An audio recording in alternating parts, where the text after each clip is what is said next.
The day I watched my husband of 15 years try to convince a judge that I was mentally incompetent was the day I finally understood what true betrayal felt like. As I sat in that courtroom, listening to Scott Mitchell, the man who had once vowed to love and protect me, systematically attempt to dismantle my sanity, my dignity, and ultimately take ownership of my family home, I realized how blind I had been. But what Scott didn't know was that I had been keeping detailed records of everything for years. Records that would not only save me, but also expose the elaborate scheme he had been constructing since the day we met. I'd love to know which corner of the globe you're watching from. And if this story speaks to you, make sure to subscribe. Tomorrow's video is one you absolutely can't miss. Looking back, I should have recognized the warning signs from the beginning. Scott and I met at a charity fundraiser in Portland. I was 32, recently promoted to senior architect at a prestigious firm, and had just inherited my grandmother's historic Victorian home in the charming neighborhood of Laurelhurst. The house needed significant renovations, but its bones were solid, and it represented my family's legacy. My grandmother had purchased it during a time when single women rarely owned property.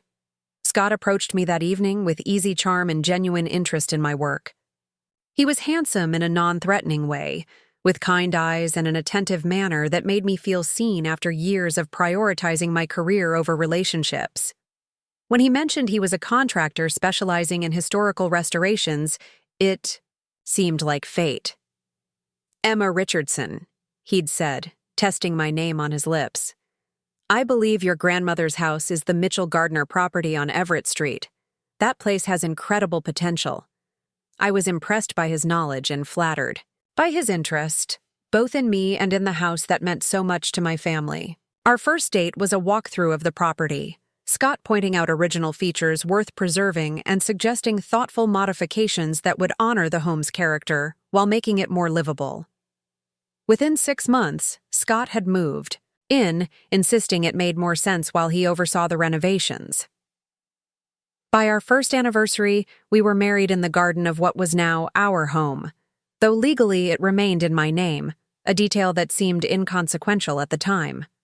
The first 2 years were like a dream. Scott worked diligently on the house, transforming rooms one by one into spaces more beautiful than I could have imagined.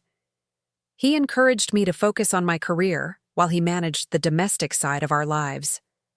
When my mother expressed concern about the traditional division of responsibilities, I defended Scott passionately. "He's not like Dad," I insisted. "Scott supports my career. He's proud of my success." And it seemed true. Scott attended firm events, charmed my colleagues, and spoke glowingly about my accomplishments. If there was an undercurrent of tension, when I received a significant promotion to partner at age 35, I dismissed it as normal adjustment pains. Similarly, when Scott became increasingly interested in the financial details of my inheritance and the house's value after historical restoration, I interpreted it as professional curiosity. The shift happened gradually. First came subtle comments, questioning my judgment on home decisions, despite my professional training as an architect. "Honey, you're brilliant with commercial spaces, but residential properties require a different touch," he would say, gently overriding my preferences for my own home. Then came the monitoring of my schedule, framed as concern. "You're working too hard, Emma. I worry about your stress levels. Are you sure you're handling everything okay?" The questions about my expenditures started around year 4, with Scott suggesting a joint account for transparency. When I hesitated, mentioning that I preferred maintaining some financial independence, his response was measured but pointed. "Don't you trust me? After everything I've done for this house, for us?" The implied accusation made me feel ungrateful, so I compromised by sharing access to one of my accounts while maintaining a separate one for personal expenses. Scott never offered the same transparency with his financial matters, a double standard I recognized but didn't confront. By our 5th anniversary, Scott had stopped working on outside contracting jobs, citing his dedication to our home's restoration as requiring his full attention. I became the sole income provider, a role I hadn't anticipated but accepted without complaint. The house was transforming beautifully under his care, and if supporting us financially was my contribution to that vision, I considered it fair. What I didn't realize then was how this arrangement incrementally shifted our power dynamic. Scott controlled our home environment while I spent increasingly long hours at the firm to maintain our lifestyle. When I arrived home exhausted, decisions had already been made without my input. Walls moved, fixtures selected, furniture purchased. "I didn't want to bother you with these details when you're so busy," Scott would explain, his tone reasonable. "You work so hard, Emma.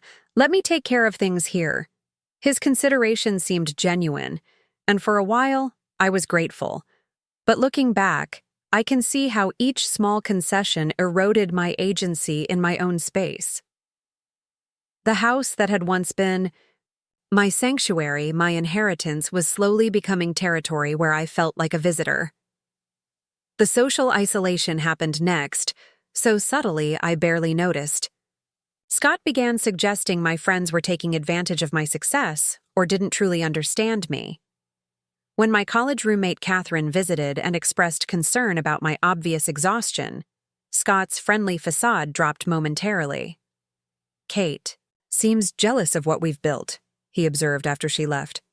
"She made some odd comments when you were getting drinks. I think she resents that you've outgrown her." I defended Catherine initially, but Scott's observations planted seeds of doubt. When similar comments followed interactions with other friends, I began to withdraw, finding it easier to focus on work than navigate these supposed complexities. Scott, meanwhile, cultivated relationships with neighbors and local historical preservation enthusiasts, positioning himself as the house's primary caretaker and representative. Around year 7, my mother was diagnosed with early-onset Alzheimer's. The timing couldn't have been worse. I was leading a major commercial project with international clients, working 14-hour days and weekends. Scott stepped in admirably, handling arrangements for my mother's care and accompanying her to appointments. "You focus on your work, Emma. I'll make sure Beth gets the best care," he assured me, his support seemingly unconditional. I was overwhelmed with gratitude, unaware that Scott was establishing himself as the primary contact for my mother's doctors. I didn't discover until much later that he had begun describing my work schedule as manic episodes and suggesting that mental instability ran in the family. These private conversations laid groundwork for concerns about my wellness that would later be weaponized against me. As my mother's condition deteriorated, so did my resilience. Grief and stress made me more dependent on Scott's support, and he positioned himself as my rock, stable, reliable, and increasingly concerned about my mental health. When I broke down after a particularly difficult visit with my mother, where she failed to recognize me, Scott suggested I see someone. "I've noticed some worrying patterns, Emma. Mood swings, insomnia, forgetfulness.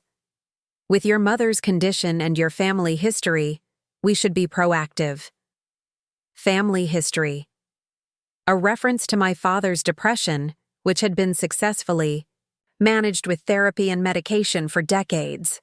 Scott's framing made it sound like a damning genetic legacy rather than a common, treatable condition. I agreed to see Dr. Lawrence Wilson, a psychiatrist Scott knew through the Historical Society.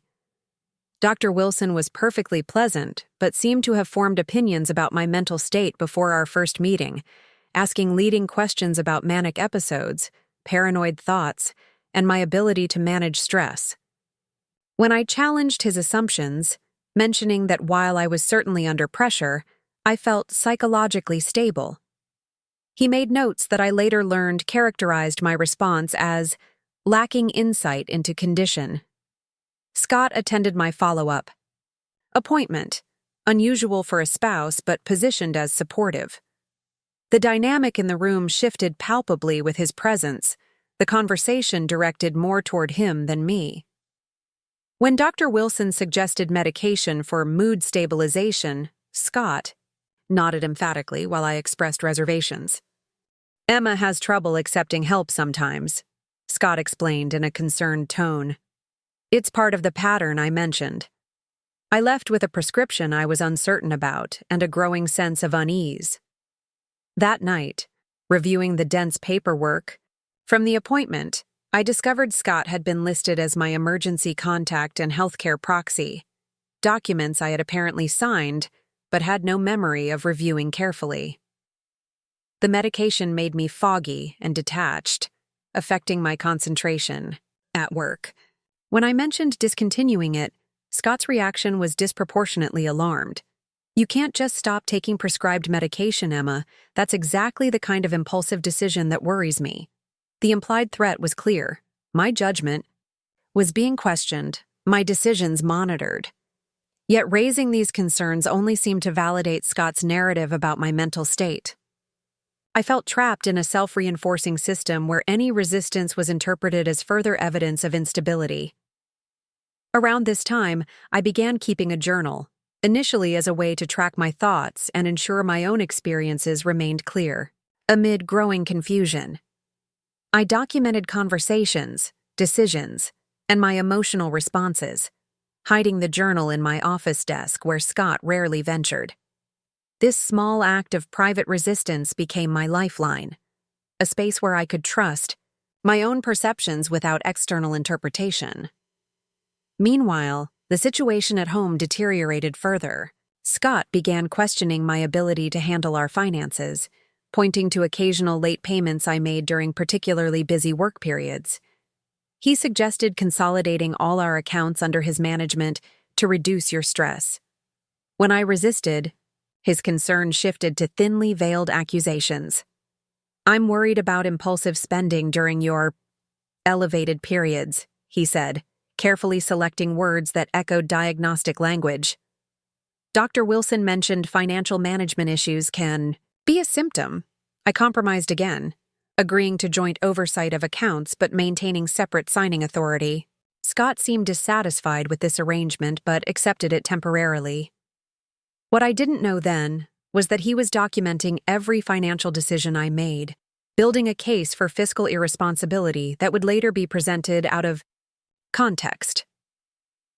The real estate market in Portland was booming, and our neighborhood had become one of the most desirable in the city. The house, now beautifully restored, had tripled in value. Scott began making oblique references to selling, framing it as capitalizing on our investment. We could buy something smaller, more manageable for you, he suggested. The maintenance of this place seems to trigger your anxiety. I was adamant about keeping the house, explaining again its significance to my family. Scott didn't press the issue directly, but began emphasizing the property's financial value over its emotional importance. He also started inviting real estate agents to social gatherings that inevitably included tours of our home, making me increasingly uncomfortable in my own space. A lot of love and effort went into bringing this story to life. If you're enjoying it, we'd be so grateful if you'd subscribe to our channel. Now, back to where we left off. As my mother's condition worsened, requiring transition to a memory care facility, the financial pressures intensified. The firm was experiencing cutbacks due to an economic downturn, and while my position was secure, my income temporarily decreased. Scott used this moment of vulnerability to revisit the idea of selling the house. Be practical, Emma. Your mother needs the best care, which isn't cheap. The house is just a building. Family comes first. His framing was manipulative but effective, positioning my attachment to the property as selfish, while his willingness to sell was sacrificial. Still, I couldn't bring myself to part with my grandmother's legacy. Instead, I took out a home equity line of credit to cover my mother's care expenses, a decision Scott strongly opposed.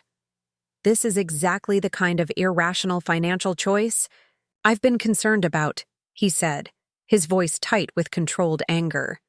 You're making decisions based on emotional attachment rather than sound judgment. The argument that followed was our worst yet, ending with Scott suggesting that perhaps my mental state was affecting my decision-making more seriously than either of us had acknowledged. The threat was implicit, but clear. My competence was being questioned, not just by him, but potentially in ways that could have legal implications. That night, after Scott had gone to bed, I sat alone in my grandmother's study, the one room in the house I had insisted remain untouched by renovations. Surrounded by her books and papers, I felt a clarity I hadn't experienced in months. Opening my journal, I began documenting not just day-to-day events, but the larger pattern I was finally recognizing. I created a timeline of our relationship, noting how control had shifted, how my agency had been undermined, and how doubts about my stability had been strategically cultivated. The picture that emerged was disturbing. Whether consciously orchestrated or opportunistically evolved, Scott's actions formed a coherent strategy: isolate, undermine, control, and ultimately acquire. The house, my house, had been the target all along, with my inheritance and income as secondary prizes. What I didn't realize was how far Scott would go to achieve his goal, or that my quiet documentation would ultimately be my salvation. Sucker. Morning after my revelation in my grandmother's study, I awoke with a newfound vigilance. I transferred my journal to a secure location at my office and began creating digital backups of important documents: property deeds, financial records, my mother's medical directives, storing them in a password-protected cloud account Scott knew nothing about. These precautions felt extreme, even paranoid, but something deep within me recognized the need for protection. Scott noticed the change in me, subtle though I tried to be. His approach shifted in response, becoming more solicitous, more openly, concerned about my well-being. He scheduled a surprise weekend getaway to the Oregon coast, presenting it as a chance for me to rest and recharge. "You seem tense lately, Emma.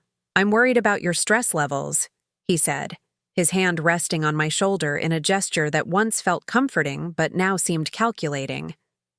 Dr. Wilson mentioned that environmental changes can help reset negative thought patterns. The trip itself was pleasant on the surface: ocean views, elegant meals, couples massages at the resort spa. But underneath ran a current of assessment. Scott watched me constantly, noting my reactions, steering conversations toward my work pressures and family concerns. When I mentioned considering a different doctor for a second opinion, his expression remained neutral while his hand tightened imperceptibly around his wine glass. "Of course, if you feel that's necessary," he agreed smoothly. "Though I think continuity of care is important, especially with your family history of mental health challenges." That phrase again, family history, positioning my father's well-managed depression and my mother's neurological condition as evidence of some hereditary instability. I smiled and changed the subject, but mentally added this conversation to my growing catalog of manipulations. Upon our return, I found that Scott had scheduled another appointment with Dr. Wilson without consulting me. When I objected, his response was the perfect blend of hurt and concern. "I thought you'd be pleased. His schedule is so full, but he made time specifically for you because I explained how your symptoms have been escalating." "What symptoms exactly did you describe to him?" I asked, careful to keep my tone neutral. Scott's expression shifted, almost imperceptibly, before settling into practiced concern. "Your mood swings, Emma. The way you've been secretive lately, hiding things, staying late at work. Your paranoia about the house." "Paranoia?" "Your fixation on keeping the property despite our financial situation. Your resistance to considering options that would benefit both of us, including your mother's care." He sighed, reaching for my hand. "I'm worried. About you, that's all. These aren't rational decisions." I withdrew my hand, the gesture small but decisive. "I think I'd prefer to find my own Dr. Scott, someone without pre-existing connections to either of us." His face darkened momentarily before he controlled his expression. "If that's what you want. Though I'd appreciate being included in those appointments." As your husband, I have insights into your behavior that you might not recognize yourself. The implication was clear and chilling. My perceptions couldn't be trusted. My autonomy was conditional. My decisions subject to his oversight. I nodded noncommittally and retreated to my home office, locking the door, a habit I'd recently developed that Scott had commented on as concerning behavior. At work the next day, I confided in Meredith Jackson, a colleague who had become a friend despite Scott's subtle discouragement of the relationship. A corporate attorney with razor-sharp instincts, Meredith listened without interruption as I outlined the situation, careful to present facts rather than emotions. "Emma," she said finally, her expression grave, "what you're describing follows a textbook pattern of financial and psychological manipulation. I've seen similar cases professionally." She paused, choosing her words carefully. "Have you considered that Scott might be building a case for control of your assets through conservatorship or guardianship proceedings?" The suggestion stunned me, though in retrospect, it shouldn't have. Conservatorship, the legal process by which an adult deemed incapable of managing their affairs is placed under another's control, had never entered my mind as a possibility. I was a successful professional, mentally sound, despite normal human struggles with stress and grief. "That's extreme," I protested. "Scott may be controlling, even manipulative, but seeking legal authority over me? Over my property?" Meredith's expression remained serious. "The process can be abused, especially when significant assets are involved. Your house alone is worth what? Nearly $2 million in today's market? Add your inheritance, your partnership stake in the firm, your retirement, accounts its substantial motivation." She recommended a specific type of attorney specializing in elder law and conservatorship issues, suggesting I consult them without Scott's knowledge. "Document everything," she advised, "and get your mother's medical records. If he's been characterizing her condition as evidence of your genetic predisposition to mental instability, you'll need to counter that narrative." The consultation with attorney Daniel Ramirez confirmed my worst fears. After reviewing my timeline and evidence, he spoke bluntly. "Based on what you've described, your husband appears to be laying groundwork for a conservatorship petition. The documented concerns about your mental health, the psychiatrist's reports, the financial decisions framed as irresponsible, the isolation from support networks, these are common tactics." "How do I protect myself?" I asked, my voice steadier than I felt. "First, secure comprehensive neuropsychological and medical evaluations from independent professionals, practitioners with no connection to your husband or Dr. Wilson. Second, revoke any healthcare proxy authority you've granted Scott. Third, continue documenting everything, particularly any attempts to limit your autonomy or question your competence." He paused, his expression somber. "And prepare for the possibility that he may file for emergency temporary conservatorship, which can be granted without your presence at a hearing if he convinces a judge there's imminent risk of harm or financial loss. The standard of evidence is lower for temporary orders." I left Daniel's office with a detailed action plan and a profound sense of urgency. While Scott believed I was attending a client meeting, I visited a respected neuropsychologist recommended by Daniel, scheduling a comprehensive evaluation for the following week. I also made appointments with a general physician and an independent psychiatrist, determined to establish baseline evidence of my cognitive and psychological competence. That evening, Scott initiated a conversation about refinancing the house, presenting it as a solution to our cash flow issues with my mother's care. His proposal involved adding his name to the deed, a reasonable request between spouses, he argued, particularly given his contributions to the property's restoration. "It's the logical next step, Emma. Then we can leverage the equity more effectively. Maybe even look at investment properties once your mother's situation stabilizes." I recognized the maneuver for what it was, an attempt to gain legal claim to the property, but pretended to consider it. "Let me think about it, Scott. It's a big decision. And with everything else going on, I need some time." His smile remained, fixed while something cold flickered in his eyes. "Of course, though we shouldn't delay too long. Interest rates are favorable now, and your mother's care costs are increasing."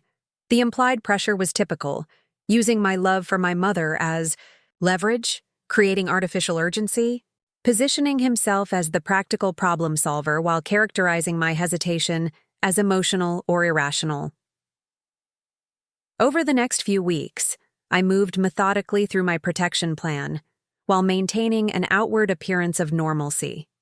The neuropsychological evaluation showed no cognitive impairments whatsoever, with the specialist noting exceptional executive function and decision-making capacity. The independent psychiatric assessment found no evidence of mood disorders, psychosis, or other conditions that would impair my judgment, explicitly stating that grief over my mother's illness and work-related stress were normal reactions to challenging circumstances. I revoked Scott's healthcare proxy status and updated my advance directives, naming Meredith as my healthcare agent instead. I also consulted with my firm's financial advisors, securing my partnership shares and retirement accounts against unauthorized access. Each step was documented meticulously, with copies stored in multiple secure locations. Throughout this process, Scott's behavior grew increasingly erratic as his usual methods of control proved less effective. He vacillated between solicitous affection and cold withdrawal, between expressions of deep concern for my well-being and thinly veiled threats about difficult decisions he might need to make for my own good. The situation reached a breaking point when I discovered Scott had been monitoring my computer activity using spyware installed during a period when I'd been working from home with a migraine. I found evidence that he'd accessed my email, including confidential client communications, a serious ethical breach that could have professional repercussions. Confronting him was risky but necessary. I chose a public setting, a restaurant we frequented, knowing he would maintain his composed facade around others. "I know about the spyware, Scott," I said quietly after our meals had been served. "And the access to my professional emails. I've reported the breach to our IT security team." His fork paused midway to his mouth, the only visible sign of surprise before his features arranged themselves into concerned confusion. "Spyware? Emma, what are you talking about?" "Please don't insult my intelligence by denying it. The software was traced to your devices. It's all documented." A flash of calculation crossed his face as he recalibrated his approach. "If something was installed, it was for your protection. I've been worried about your online activities lately. Unusual. Purchases, communications with people I don't know. Your behavior has been concerning. Monitoring confidential client emails goes well beyond personal concerns, Scott. It violates attorney-client privilege and could constitute a federal offense." His expression hardened, the mask of concern slipping momentarily. "You're becoming increasingly paranoid, Emma. This is exactly the pattern of behavior that worries me. Making accusations, seeing threats where none exist. Your mother exhibited similar symptoms in the early stages of her decline. The deliberate comparison to my mother's condition confirmed everything. He was actively building his case, using any reaction from me as further evidence. I took a slow, deliberate breath, conscious of maintaining my composure. "I've made some decisions about my mother's care moving forward," I said, changing the subject strategically. "I'm transferring her to a specialized facility in Seattle that has an innovative approach to memory care." Scott's eyes narrowed slightly. "Seattle? That's a significant distance. Wouldn't it be better to keep her nearby where we can visit regularly?" "The treatment protocols are more advanced. I've already spoken with her doctors, and they agree it's the best option. These decisions should be made jointly, Emma. As your partner and someone who's been intimately involved in Beth's care, I should have been consulted." "Like I was consulted about the spyware, or about the conversations you've been having with Dr. Wilson regarding my mental state?" A muscle twitches in his jaw, the first genuine reaction I'd seen break through his controlled exterior. "You're not thinking clearly. This hostility, these accusations, they're symptoms, Emma. I've been patient, supportive, but at some point, difficult decisions need to be made." "What kind of decisions, Scott?" He leaned forward, lowering his voice. "If you can't recognize that you need help, it might be necessary for others to intervene. I don't want that, but your well-being has to come first." The threat was no longer implied, but stated directly. Intervention, control, the potential conservatorship Meredith and Daniel had warned about. I maintained eye contact, refusing to be intimidated. "I appreciate your concern, but my well-being is my responsibility, and I'm handling it." The drive home was silent, tension filling the car like a physical presence. Once home, Scott retreated to his home office, closing the door firmly. I used the opportunity to secure additional personal documents, including my birth certificate and passport, bringing them to the office the next day for safekeeping. 3 days later, I received an urgent call from Meredith while in a client meeting. "Emma, you need to come back to the office immediately," she said, her typically composed voice tight with urgency. "Scott has filed for emergency temporary conservatorship over your person and estate. The hearing is scheduled for tomorrow morning."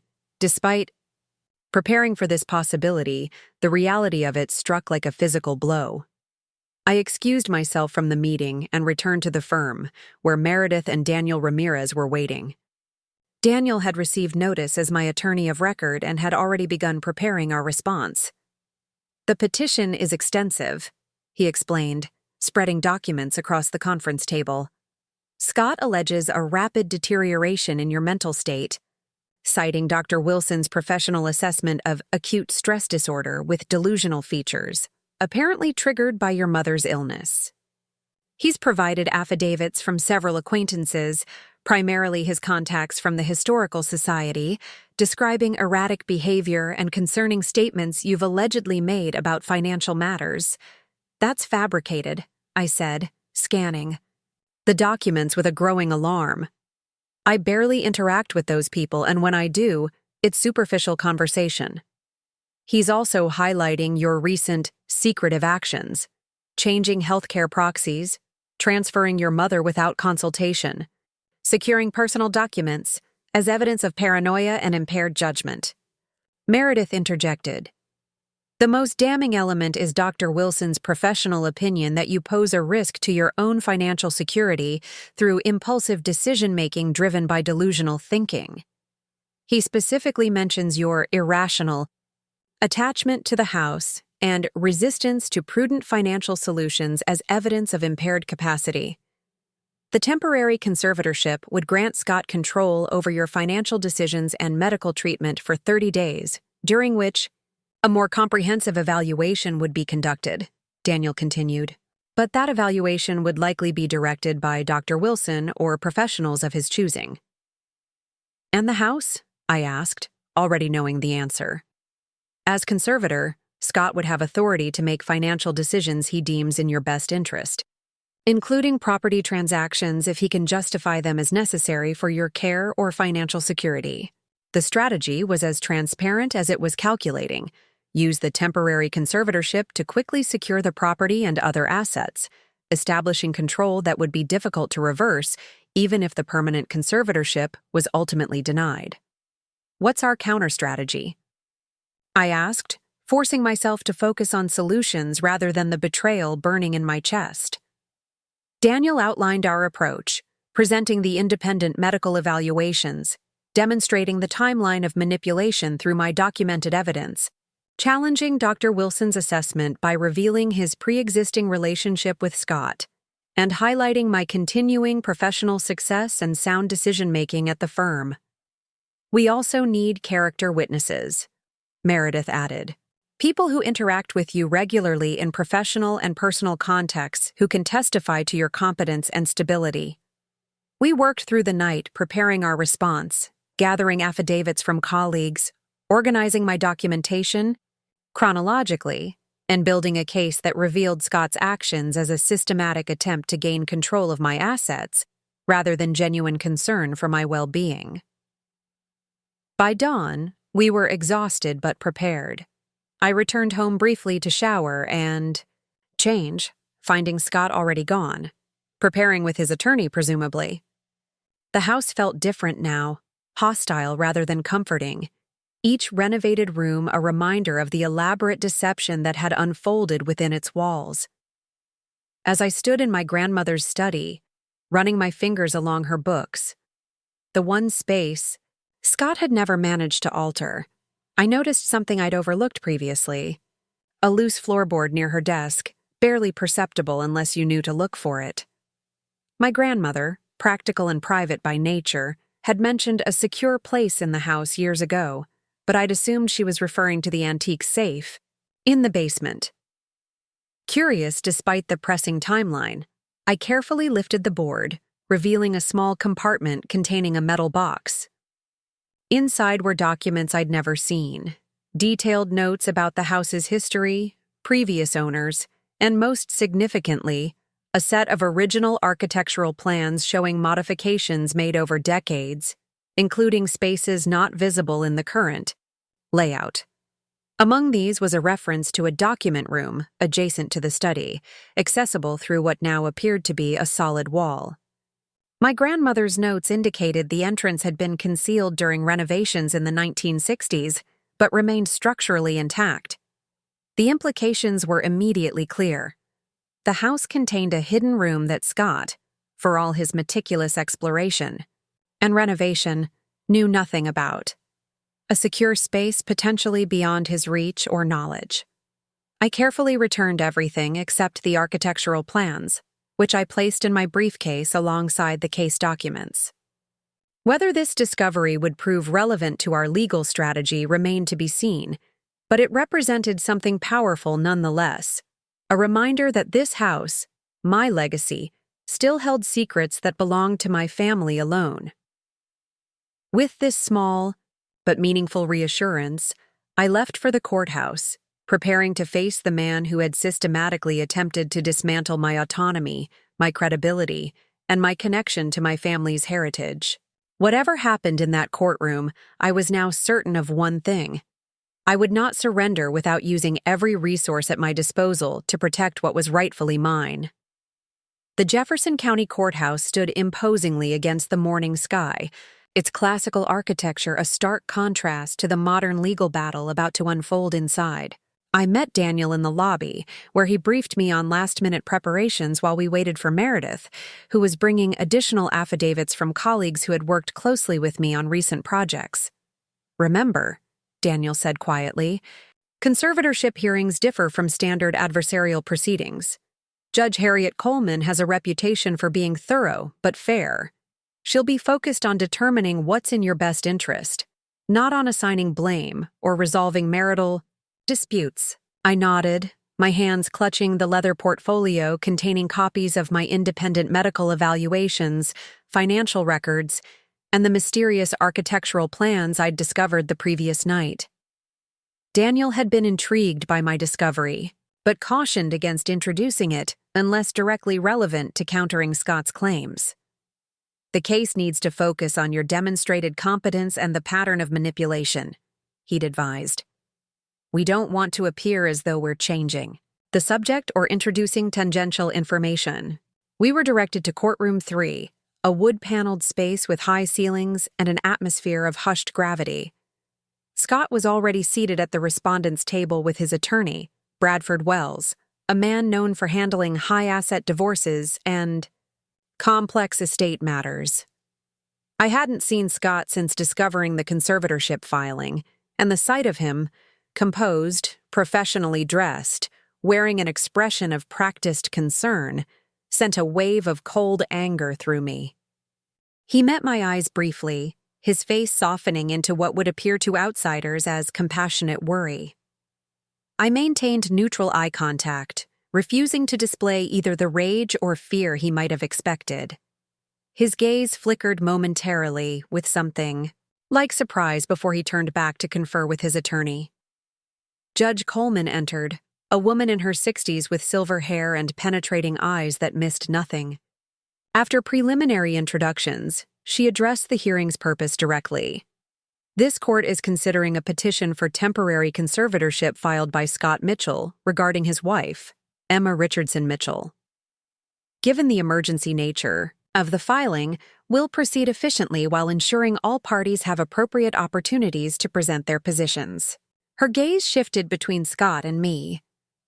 I'll remind everyone that the standard for temporary conservatorship requires clear evidence that the proposed conservatee faces imminent risk of substantial harm or significant financial loss due to demonstrated incapacity. She nodded to Bradford Wells.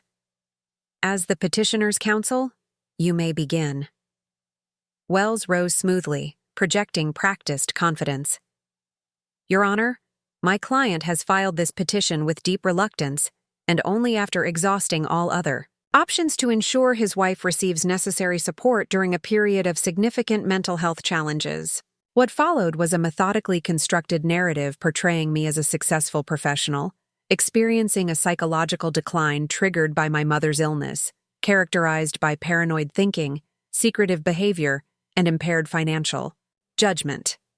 Wells presented Dr. Wilson's clinical assessment, supporting affidavits from Scott's associates, and a timeline of my supposedly concerning actions, all framed as evidence of deteriorating capacity rather than attempts to protect myself. Most alarming, Wells continued, is Ms. Mitchell's recent pattern of financial decisions that threaten her long-term security. She has rejected financially prudent options for leveraging family property, made impulsive transfers of significant funds, and expressed delusional beliefs about her husband's intentions regarding their shared assets. Scott was called to testify, presenting himself as the devoted husband navigating an impossible situation. His testimony was masterfully delivered, emotional without appearing unstable, detailed without seeming obsessive, concerned without appearing controlling. Emma's behavior changed gradually at first, he explained, his voice modulated to convey restrained emotion. She began staying late at work, becoming secretive about her activities, withdrawing from our social circle. When her mother's condition worsened, these tendencies intensified. She became fixated on the house, repeatedly expressing fears that unnamed people were trying to take it from her. He described finding me awake at night, allegedly checking window locks repeatedly and expressing concerns about intruders, incidents that had never occurred. He mentioned heated arguments I had supposedly initiated, accusing him of conspiring with my colleagues or monitoring my activities, carefully twisted versions of legitimate concerns I had raised about his actual behavior. When I suggested she speak with someone, her reaction was disproportionately defensive, Scott continued. Eventually, she agreed to see Dr. Wilson, who identified concerning thought patterns consistent with acute stress disorder with potential delusional features. She initially followed treatment recommendations, but then began rejecting them, claiming the medication was part of an effort to control her. He detailed my recent actions, changing healthcare proxies, transferring my mother to a distant facility, securing personal documents, characterizing each as evidence of escalating paranoia rather than rational self-protection. I'm filing this petition not as Emma's adversary, but as someone who loves her and wants her to receive the support she needs, he concluded, his expression a perfect blend of concern and resignation. This temporary measure would provide structure and protection while appropriate treatment plans are developed. Without intervention, I fear she may make decisions that cause irreparable harm to her professional standing, financial security, and most importantly, her health. Judge Coleman listened attentively, occasionally making notes but revealing nothing through her expression. When Scott's testimony concluded, she asked several pointed questions about specific incidents, timelines, and his own involvement in decisions regarding my mother's care and our joint finances. Dr. Lawrence Wilson testified next, his professional demeanor lending weight to his clinical assessment. He detailed my supposed symptoms, emphasizing what he characterized as a concerning pattern of paranoid ideation centered on her husband and financial matters. He connected these observations to my mother's condition, suggesting possible hereditary factors in cognitive decline, a linkage that was scientifically dubious, but effectively planted seeds of doubt about my long-term capacity. When Daniel's turn came to present our response, he approached the podium with measured confidence. "Your Honor, what we've heard today represents not evidence of Ms. Richardson's incapacity, but rather documentation of her entirely rational response to a systematic campaign of psychological manipulation conducted by the petitioner." He began by introducing my independent medical evaluations, highlighting that 3 separate qualified professionals, a neuropsychologist, psychiatrist, and general physician, had all concluded I showed no signs of cognitive impairment, thought, disorders, or other conditions that would affect my decision-making capacity. These assessments were conducted without Mr. Mitchell's involvement or knowledge, Daniel noted, precisely because Ms. Richardson had legitimate concerns about how her mental health was being characterized in controlled settings where her husband was present. He then methodically deconstructed the timeline presented by Scott and Dr. Wilson, reframing each concerning behavior in context of the manipulation I had documented. My journal entries, meticulously dated and detailed, provided contemporaneous evidence of Scott's gradual efforts to undermine my autonomy and confidence. What the petitioner describes as secretive behavior was in fact Ms. Richardson's rational response to discovering unauthorized monitoring software on her devices, software traced to Mr. Mitchell's accounts. What he characterizes as paranoid concerns about financial matters were legitimate questions about unusual account activities that Ms. Richardson documented and verified through financial records. Daniel highlighted the discrepancies between Scott's testimony and objective evidence, particularly regarding my professional functioning. He introduced affidavits from senior partners and clients attesting to my continued excellence in handling complex architectural projects with significant financial implications, directly contradicting claims of impaired judgment or irrational behavior. If Ms. Richardson were experiencing the severe psychological symptoms described by the petitioner and Dr. Wilson, these impairments would necessarily manifest in her professional environment. Instead, we see consistent evidence of sound judgment, strategic thinking, and appropriate interpersonal interactions. He then addressed the relationship between Dr. Wilson and Scott, introducing evidence of their pre-existing connection through the Historical Preservation Society, a relationship neither had disclosed during my evaluation process. Dr. Wilson's assessment cannot be considered impartial, given this undisclosed relationship and the concerning pattern of leading questions documented by Ms. Richardson during her sessions, Daniel argued. The clinical conclusions appear predetermined rather than emerging from objective observation. As Daniel built our case methodically, I observed Judge Coleman's expression shift subtly from neutral assessment to focused concern. Not about my mental state, but about the contradictions emerging between Scott's narrative and the documented evidence. When it was my turn to testify, I spoke directly and clearly, maintaining eye contact with Judge Coleman while presenting my experience chronologically, from the initial subtle shifts in our relationship dynamics to the gradual erosion of my autonomy and the discovery of Scott's monitoring activities. I want to be clear, Your Honor, that I am not claiming my husband orchestrated some elaborate conspiracy from the day we met, I stated.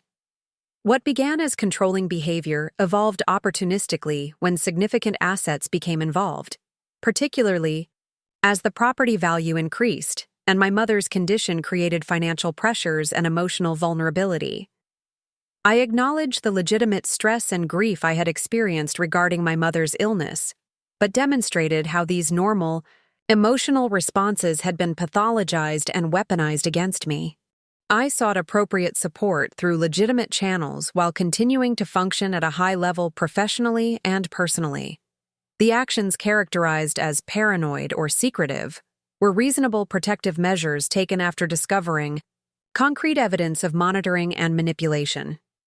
Judge Coleman asked several pointed questions about specific incidents, my relationship with Dr. Wilson, and my current plans for managing my mother's care and the property.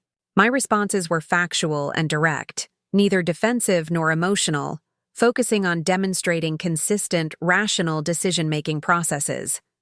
During cross-examination, Bradford Wells attempted to provoke emotional reactions or inconsistencies, particularly regarding the house and my obsessive attachment to it.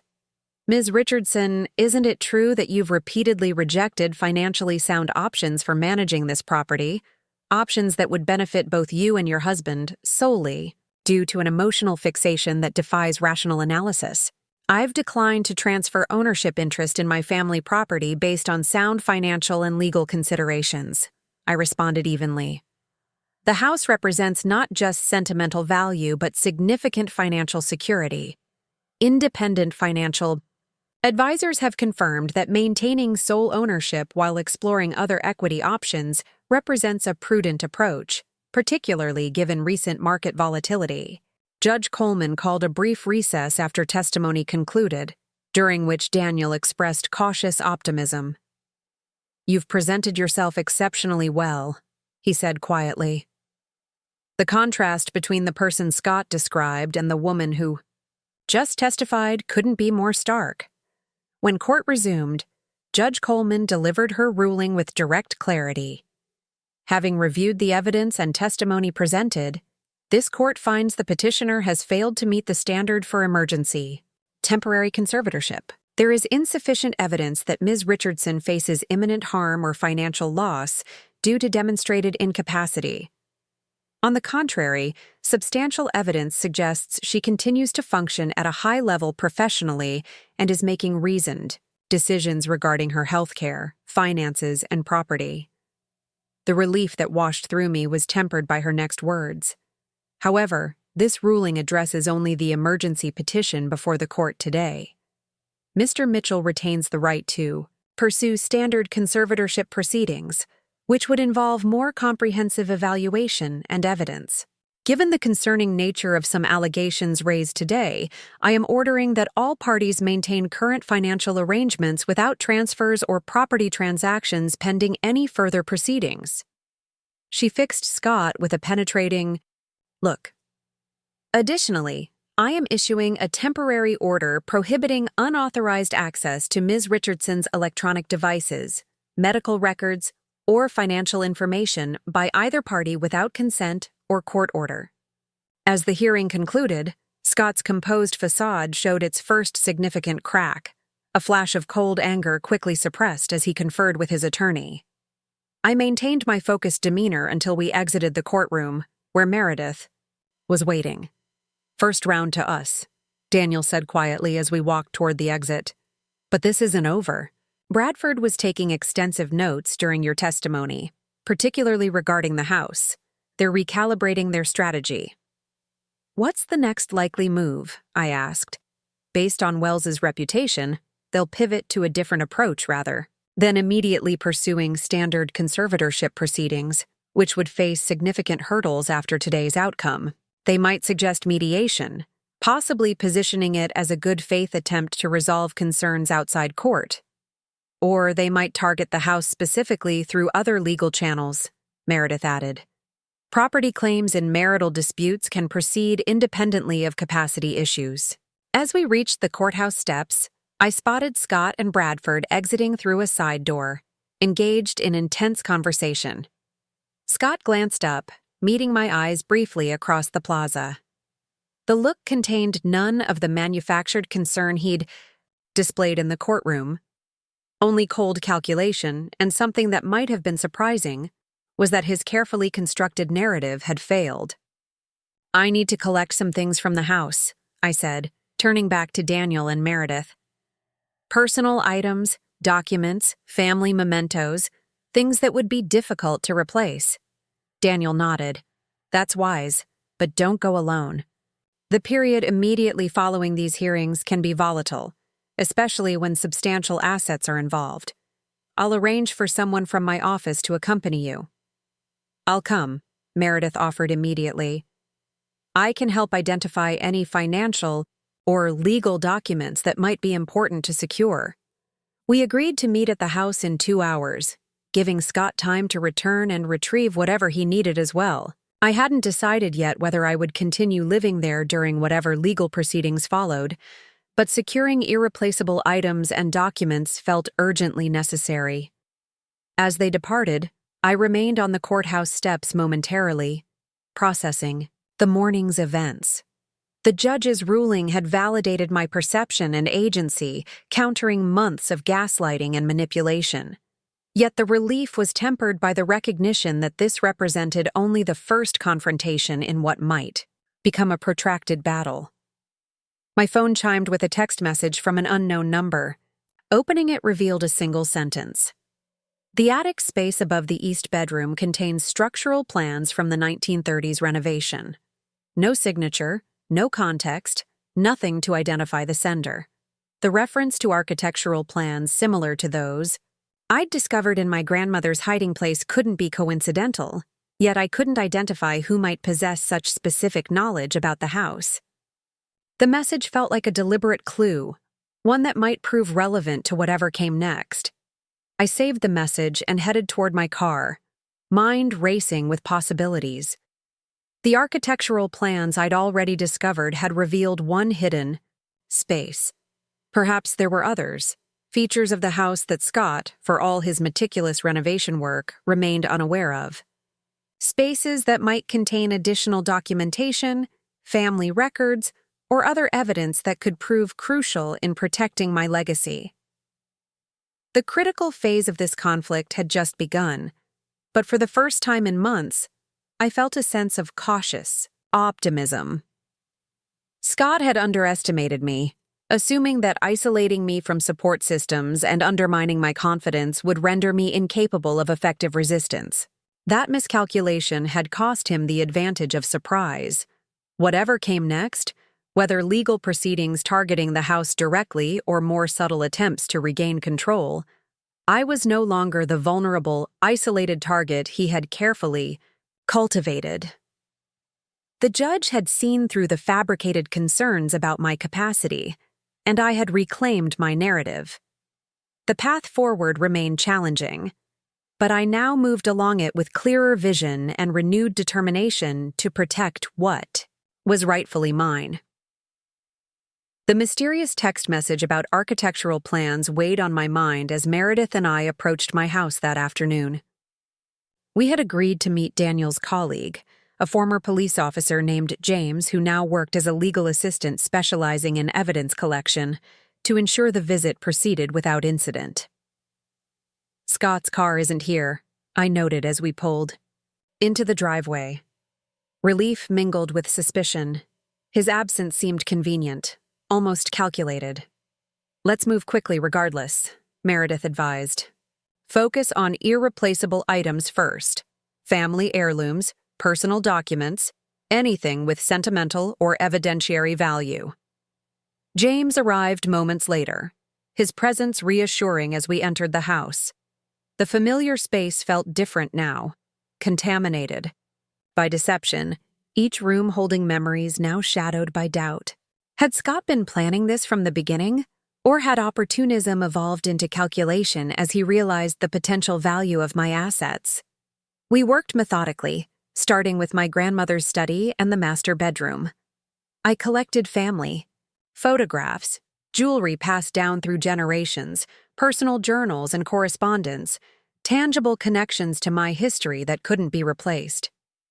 Meredith focused on securing additional financial records and legal documents, while James documented the condition of the house and our activities with photographs and video to counter any potential claims of property removal or damage.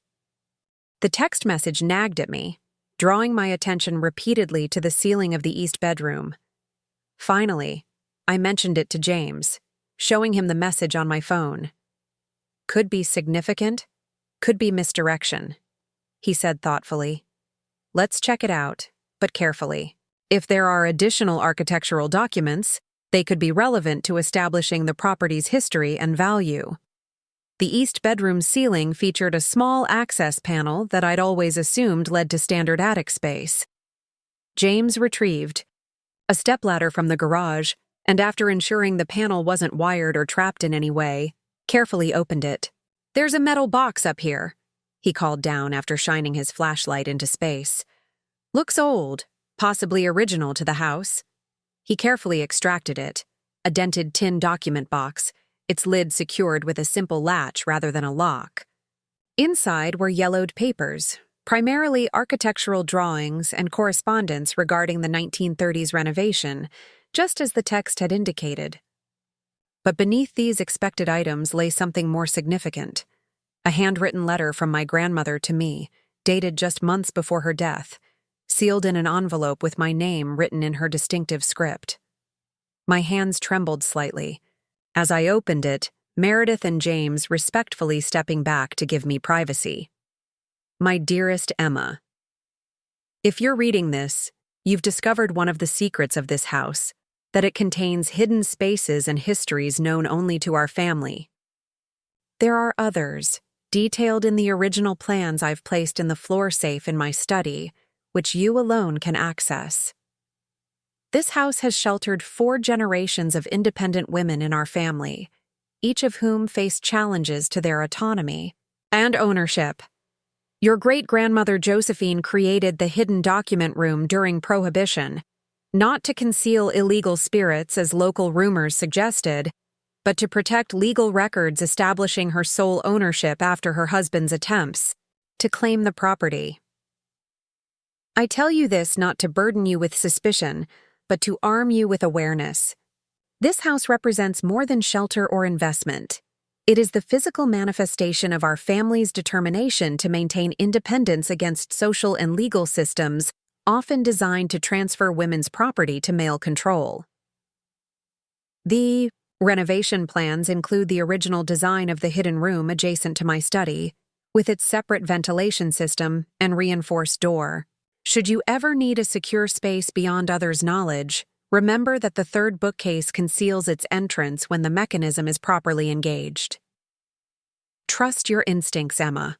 You are stronger than any challenge you will face. With all my love and confidence. Grandmother Eleanor. The letter felt like a lifeline across time, confirmation that my suspicions weren't paranoia but intuition, perhaps even genetic memory of patterns my female ancestors had recognized and resisted. I shared it with Meredith and James, who both recognized its potential significance.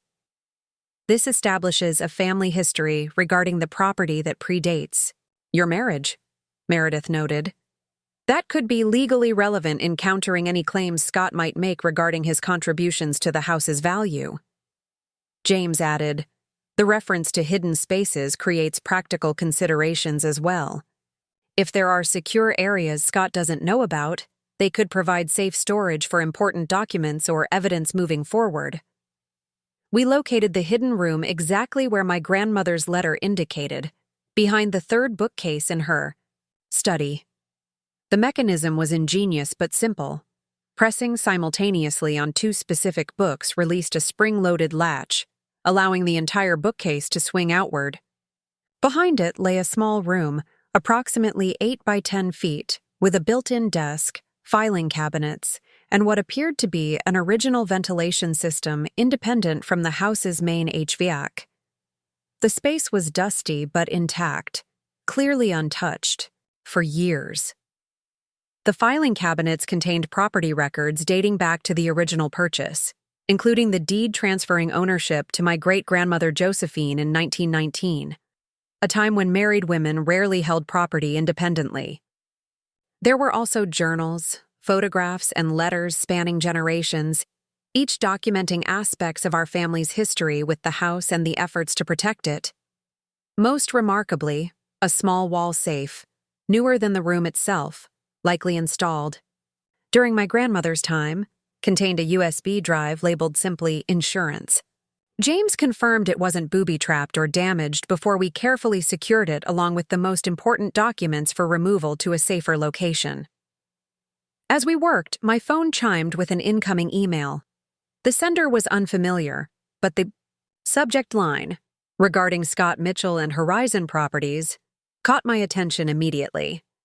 Opening it revealed a message from someone identifying herself as Patricia Sanders, a former administrative assistant at Horizon Properties, a boutique real estate development firm specializing in historical renovations. Ms. Richardson. We haven't met, but I worked closely with Scott Mitchell during his time at Horizon Properties from 2015 to 2017. I recently became aware of certain legal proceedings through a mutual acquaintance at the Historical Preservation Society, and feel compelled to share information that may be relevant to your situation. Mr. Mitchell was terminated from Horizon following an internal investigation into a pattern of concerning behavior regarding female clients with valuable historical properties. Specifically, he established personal relationships with at least 3 women who owned significant historic homes, subsequently leveraging these relationships to gain access to and eventual control of their properties through various means, including one case with troubling similarities to your current circumstances. The company settled privately with the affected clients, with non-disclosure agreements preventing public disclosure. However, I maintained copies of certain documents for my own protection before leaving the firm last year. I would be willing to discuss this matter further if you believe it might be relevant to your situation. Patricia Sanders. The email included contact information and references that could verify her identity and former position. I showed it to Meredith and James, who both recognized its potential significance while cautioning against accepting it at face value without verification. If legitimate, this suggests a pattern of predatory behavior that could completely reframe the narrative, Meredith observed. It transforms this from a personal dispute to a potentially criminal matter. We should verify independently before proceeding, James advised, but secure copies of everything here first, in case Scott returns unexpectedly. We worked quickly to photograph and document the hidden room and its contents, transferring the most crucial items to secure cases James had brought. The process took nearly 2 hours, during which I continuously monitored for any signs of Scott's return. As we were preparing to leave, my phone rang, Daniel, with news that couldn't wait. Emma, we've discovered something significant, he said without preamble. After the hearing, I had my team conduct deeper background research on Scott, including financial forensics. There's evidence of a hidden account in his name with deposits, totaling over $380,000 during the past year. Deposits that align with cash withdrawals from your joint account and home equity line. My stomach tightened. He's been siphoning money systematically. Exactly. And there's more. We've uncovered communications between Scott and Bradford Wells dating back 6 months, long before any alleged concerns about your mental health emerged. They were discussing legal strategies for property acquisition in cases of contested ownership.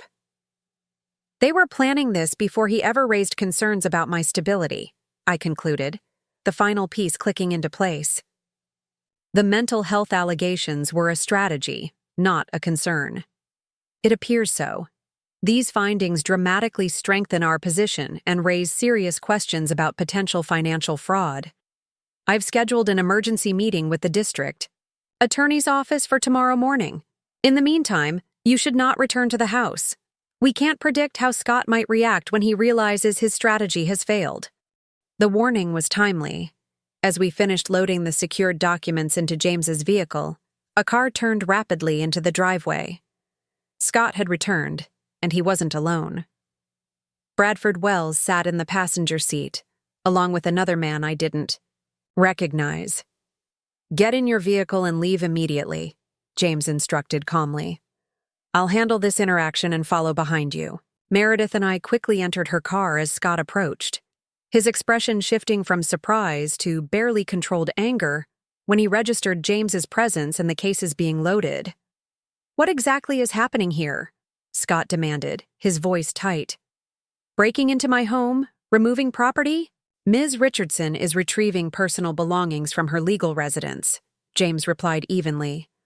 All activities have been documented and fall within her rights as established in today's court ruling. Bradford Wells stepped forward. "We'll need a complete inventory of anything being removed from the premises.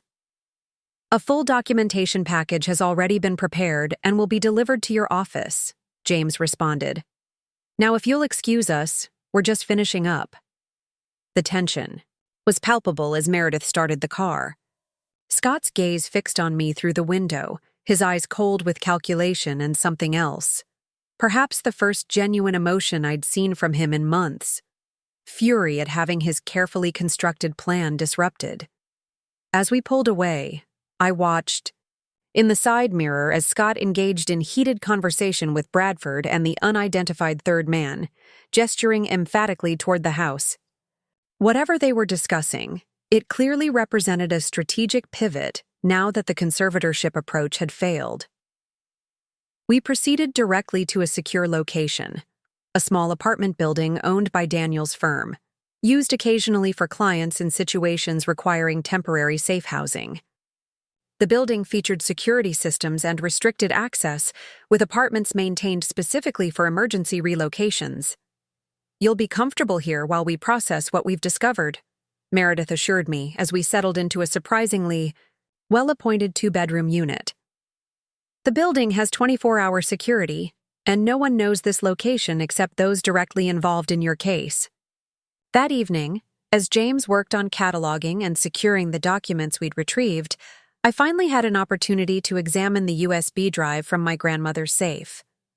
After scanning it for viruses and malware, I discovered it contained two sets of files, one folder labeled Family Archives, with digitized versions of historical family photographs, letters, and documents, and another labeled simply Scott. The second folder contained material that left me breathless, meticulous documentation of Scott's background that my grandmother had apparently commissioned before her death, including aspects of his history he had carefully concealed. There were records of previous name changes, failed business ventures, and most significantly, a pattern of relationships with older, financially secure women who owned valuable properties. Most disturbing was evidence suggesting Scott had been investigating my grandmother's assets and the house's potential value months before we met, including communications with a real estate assessment company seeking information about the property's development potential if certain historical designation restrictions could be navigated. The implications were staggering. Our meeting at the Dai Tiam charity fundraiser hadn't been a chance. It had been carefully orchestrated after my grandmother's death, when Scott identified me as the property's inheritor. The entire relationship had been predicated on a calculated strategy to eventually gain control of the house and its substantial value. I forwarded the files to Daniel immediately, my hands shaking with a combination of anger and vindication. This wasn't simply opportunistic exploitation. It was premeditated fraud, meticulously planned and executed over years. And my grandmother, somehow sensing the threat before her death, had created an insurance policy that now provided the evidence needed to expose it completely. Daniel called within an hour of receiving the files, his normally measured tone charged with controlled urgency. "This changes everything, Emma. Combined with the financial forensics we've already uncovered, these documents establish a clear pattern of fraudulent intent that extends beyond civil concerns into potential criminal liability." I've forwarded everything to Assistant District Attorney Monica Vasquez, who specializes in elder fraud and predatory financial schemes. She wants to meet first thing tomorrow. Criminal charges? The possibility hadn't fully registered until that moment. I was focused on protecting myself and my property, not pursuing legal action against Scott. I understand, but this evidence suggests Scott has engaged in a pattern of behavior that may constitute criminal fraud, identity theft, and financial exploitation. The DA's office takes these matters very seriously, particularly when there's evidence of repeated targeting of vulnerable individuals. The conversation with Ada Vasquez the following morning was direct and sobering. After reviewing the evidence, including the financial forensics, Scott's hidden communication with Bradford Wells, my grandmother's documentation, and Patricia Sanders' information about his history at Horizon Properties, she outlined potential criminal charges. Based on preliminary review, we're looking at a pattern of fraudulent activity that could support charges of wire fraud, financial exploitation, identity theft related to unauthorized account access, and potentially elder abuse. Regarding his involvement with your mother's care and finances, she explained, we'll need to conduct a formal investigation, including interviews with other potential victims identified in these records. The reality of Scott potentially facing criminal prosecution created complex emotions. Despite everything, part of me struggled with the transition from seeing him as a manipulative spouse to viewing him as a criminal defendant. Yet the evidence was overwhelming. This hadn't been a relationship that deteriorated. It had been a calculated scheme from the beginning. As I processed this shifting perspective, James arrived with urgent news. There had been an incident at the house overnight. Security cameras captured Scott and two unidentified men entering. With large containers around 2 a.m., he reported, showing us footage from surveillance Daniel had discreetly installed after the hearing. They appeared to be removing items from the house. More concerning, they spent significant time in your grandmother's study, including examining the bookshelves very closely. A cold realization settled over me. They're looking for something specific. The hidden room? They suspect it exists but can't locate it. That would be my assessment, James agreed. The good news is that we secured the most crucial documents yesterday. The concerning news is that their focus on that specific area suggests they believe it contains something valuable or damaging. Ada Vasquez immediately contacted the judge who had presided over the conservatorship hearing, requesting an emergency order to secure the premises pending criminal investigation. Within hours, police officers were dispatched to the property with a court order preventing removal of any additional items and establishing restricted access limited to law enforcement and specifically authorized individuals. When Scott arrived at the house to find police securing the premises, his carefully maintained facade finally crumbled completely. According to the officer's report, he became belligerent, demanding access to complete urgent renovations and claiming ownership rights that contradicted property records. When informed of the court order and potential criminal investigation, he attempted to flee but was detained for questioning. A search of his vehicle revealed telling evidence, tools specifically designed for accessing hidden compartments in historical homes, several of my personal financial documents that had been reported missing months earlier, and most damning, a dossier containing detailed information about my mother's medical condition, including notes on how it might be leveraged to raise questions about hereditary cognitive issues. The final piece fell into place when Patricia Sanders provided formal testimony about Scott's termination from Horizon Properties, including internal investigation reports documenting his pattern of targeting women with valuable historical properties and using various methods, including questioning their competence, to gain control of those assets. Bradford Wells abruptly withdrew as Scott's attorney following these revelations, citing irreconcilable differences regarding case strategy and previously undisclosed information. His rapid distancing suggested he may not have been fully aware of the extent of Scott's fraudulent activities, or more cynically, recognized a losing position when evidence became overwhelming. 2 days after the police secured the house, I received a call from an unexpected source, Judge Harriet Coleman, who had presided over the conservatorship hearing. Ms. Richardson, I don't typically contact parties directly after proceedings in my courtroom, but given the extraordinary developments in your situation, I felt it appropriate to provide some context, she began. During your hearing, certain aspects of Mr. Mitchell's testimony raised red flags based on patterns I've observed in previous cases involving manipulation of conservatorship proceedings for financial gain.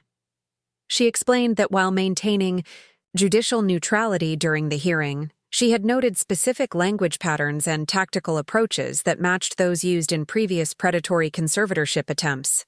These observations had prompted her to include the unusually specific prohibitions against electronic monitoring and unauthorized access in her ruling. "I believe in maintaining appropriate boundaries between judiciary and law enforcement," she continued. "However, when evidence suggests potential exploitation of legal proceedings themselves, I consider it my responsibility to ensure proper authorities are aware of concerning patterns. I've provided a formal statement to Ada Vasquez regarding procedural aspects of your case that parallel other potentially exploitative filings. This unexpected alliance, a judge moving beyond ruling on the specific case to identifying systemic exploitation of legal processes, represented a turning point. What had begun as a personal battle to maintain my autonomy had expanded to expose broader patterns of predatory behavior that exploited legal vulnerabilities, particularly regarding women's property rights and the potential misuse of mental health concerns to gain financial control. As criminal investigations proceeded, I faced a critical decision regarding the house itself.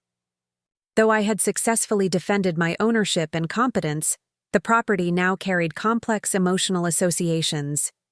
Each room held memories of manipulation and betrayal, alongside my family's legacy of resilience and independence. The hidden room my grandmother had preserved offered a powerful metaphor. Within the very structure that Scott had attempted to claim and control existed spaces of resistance and protection he had never accessed. Resources passed through generations of women who had faced similar challenges to their autonomy and ownership. Standing in that secret room, surrounded by my family's archives and my grandmother's prescient protection, I made my decision. This house would remain in my possession, not merely as property but as testament to the succession of independent women who had defended their right to security and self-determination against systematic attempts to undermine both. The final straw, in Scott's carefully constructed deception, hadn't been a single event, but the cumulative weight of evidence he never anticipated.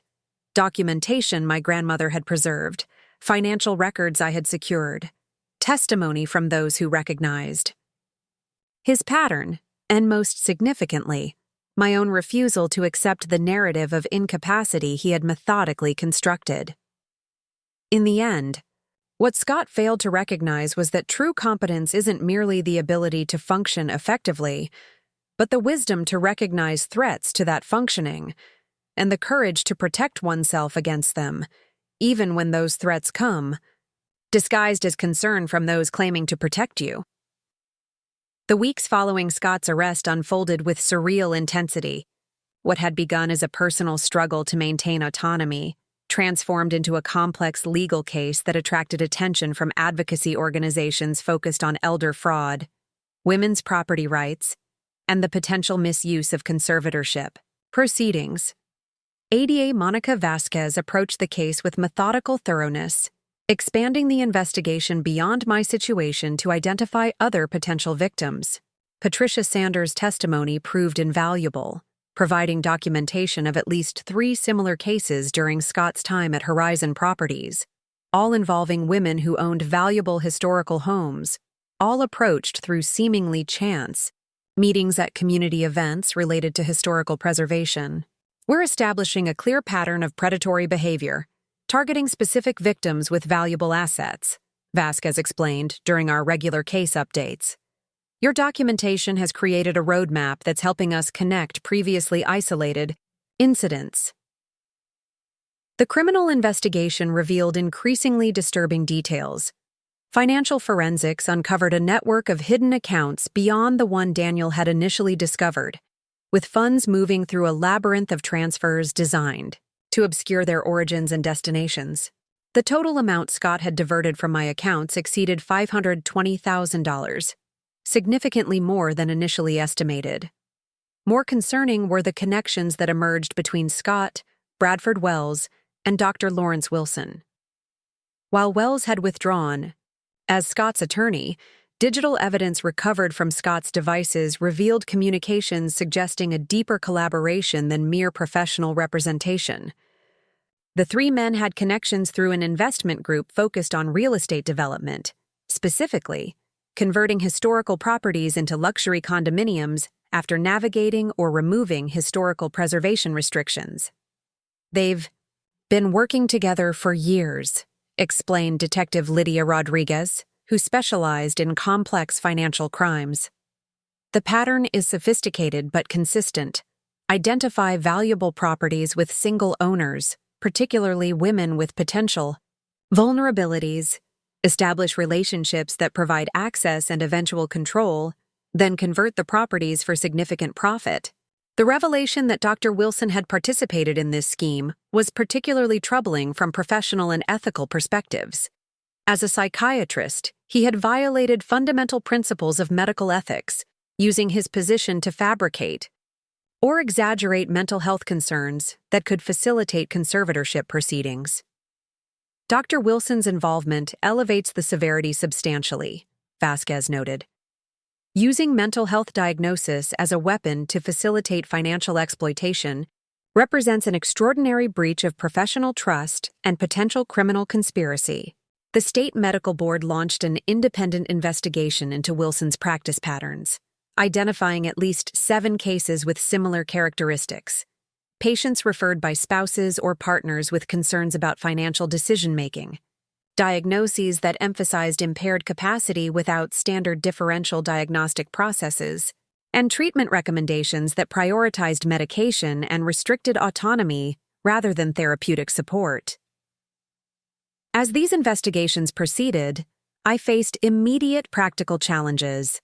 The house remained under police protection, inaccessible, except for specific authorized visits, which meant I needed longer-term housing arrangements. Meredith generously offered her guest room, but I recognized the importance of establishing independent living arrangements that couldn't be characterized as dependency. Your housing decisions may be scrutinized in ongoing legal proceedings, Daniel advised. Establishing stable, independent living arrangements demonstrates continued capacity and self-sufficiency, which remains relevant even with Scott's credibility severely damaged. I found a small but elegant apartment in a secure building downtown, close to my firm's offices. The move was pragmatic but emotionally complex. Leaving my family home, even temporarily, felt like another loss.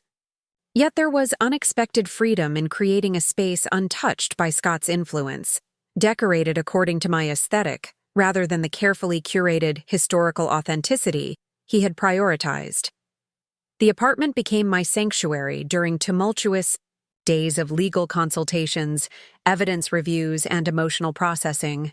I established new routines, morning runs along the riverfront, evenings spent rediscovering activities Scott had subtly discouraged, weekends exploring parts of the city I'd neglected during years focused on work, and navigating an increasingly controlling relationship.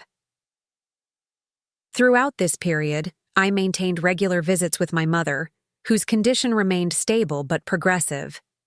The memory care facility in Seattle provided excellent support, though the staff noted she occasionally expressed concern about men asking questions during my absence. Facility records confirmed that Scott had attempted to visit several times after my transfer of her care, but had been denied access based on the updated authorization documents I had filed. This discovery prompted additional security measures, including photograph identification of approved visitors and notification procedures for any inquiries about her care. The facility director, Dr. Teresa Hammond, implemented these changes with compassionate efficiency. Unfortunately, we've seen similar situations where vulnerable residents become pawns in larger conflicts, she explained. Your mother's protection is our absolute priority. During a particularly lucid visit, my mother surprised me by asking about the house. Is Eleanor's room still safe? She inquired, referring to my grandmother by name, a rare moment of clear connection to the past. Yes, Mom. All her special places are secure, I assured her. She nodded, seemingly satisfied. She always said the house would protect you just like it protected her. The walls know more than people think. The statement struck me as both poignant and profound, coming from someone whose memory had become increasingly fragmented. Perhaps some knowledge existed beyond conscious recall, family legacies and warnings transmitted through shared experiences and intuitive understanding rather than explicit instruction. As criminal proceedings against Scott advanced, my firm demonstrated extraordinary support.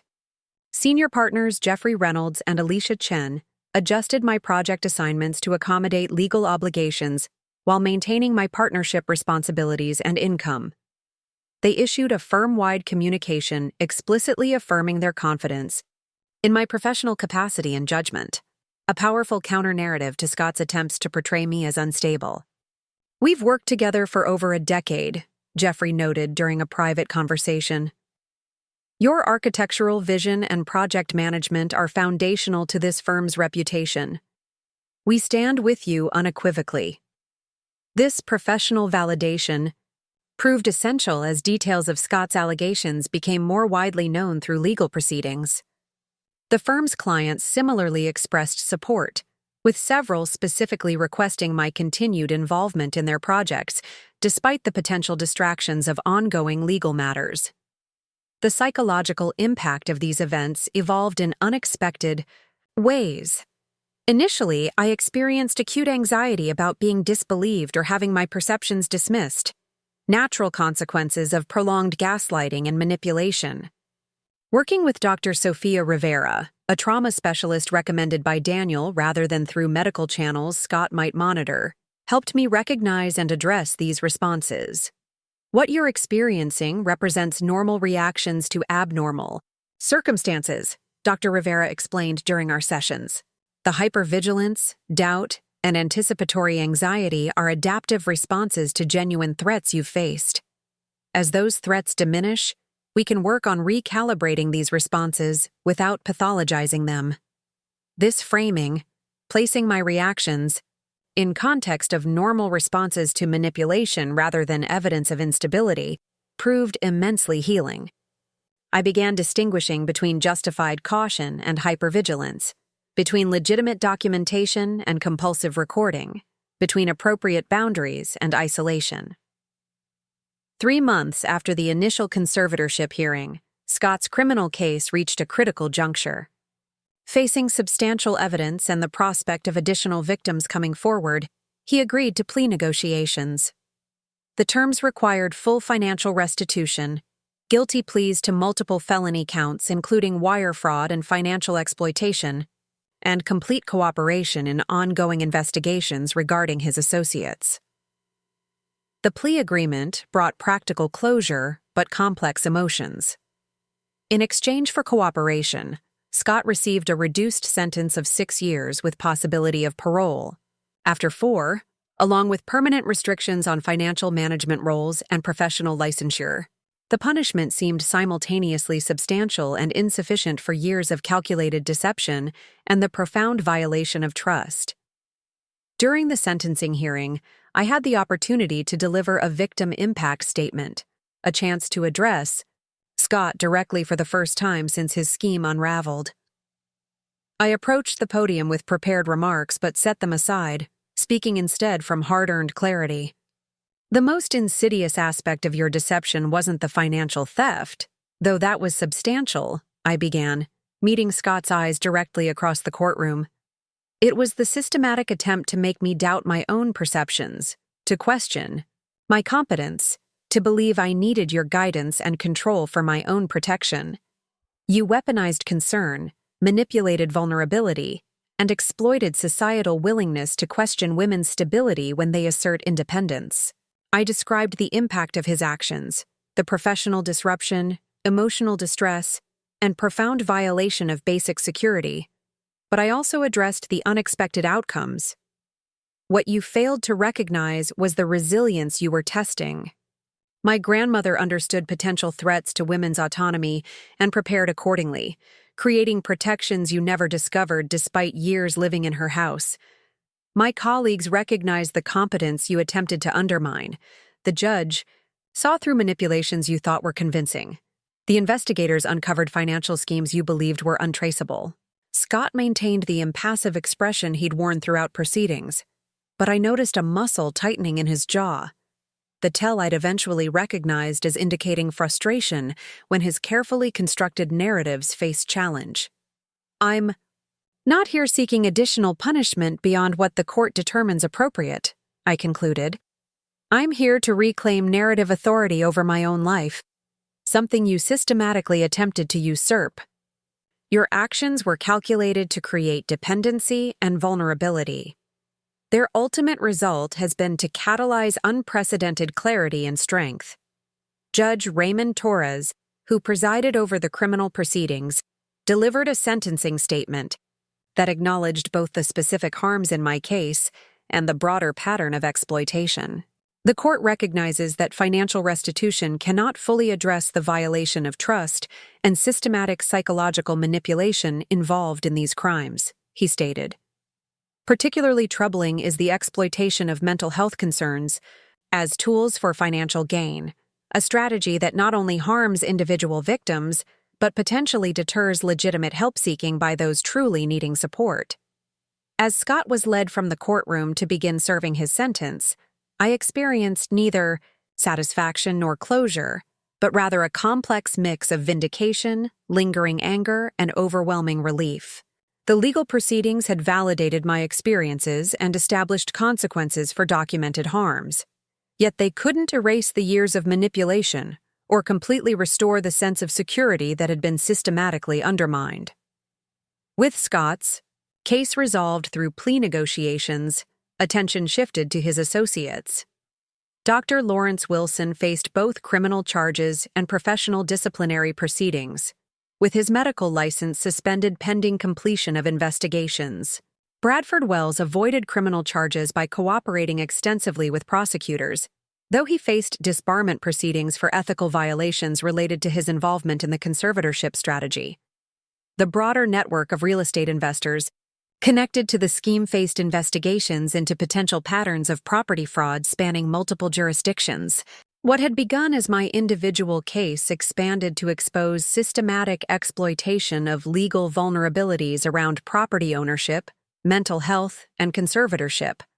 Vulnerabilities that disproportionately affected women, particularly those with valuable assets and potential isolation. With Scott imprisoned and legal proceedings against his associates ongoing, I finally gained court approval to return to my house. The experience was surreal. Police escort to my own property, formal documentation of entry, careful inventory of contents to ensure nothing had been removed or damaged during the restricted access period.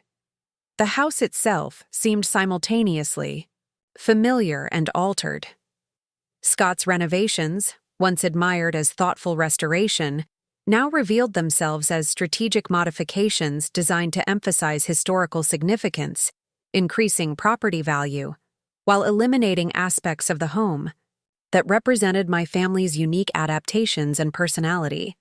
Most tellingly, I discovered subtle modifications to the study area containing the hidden room, changes that would have compromised the concealed entrance had the mechanism not been more sophisticated than Scott realized.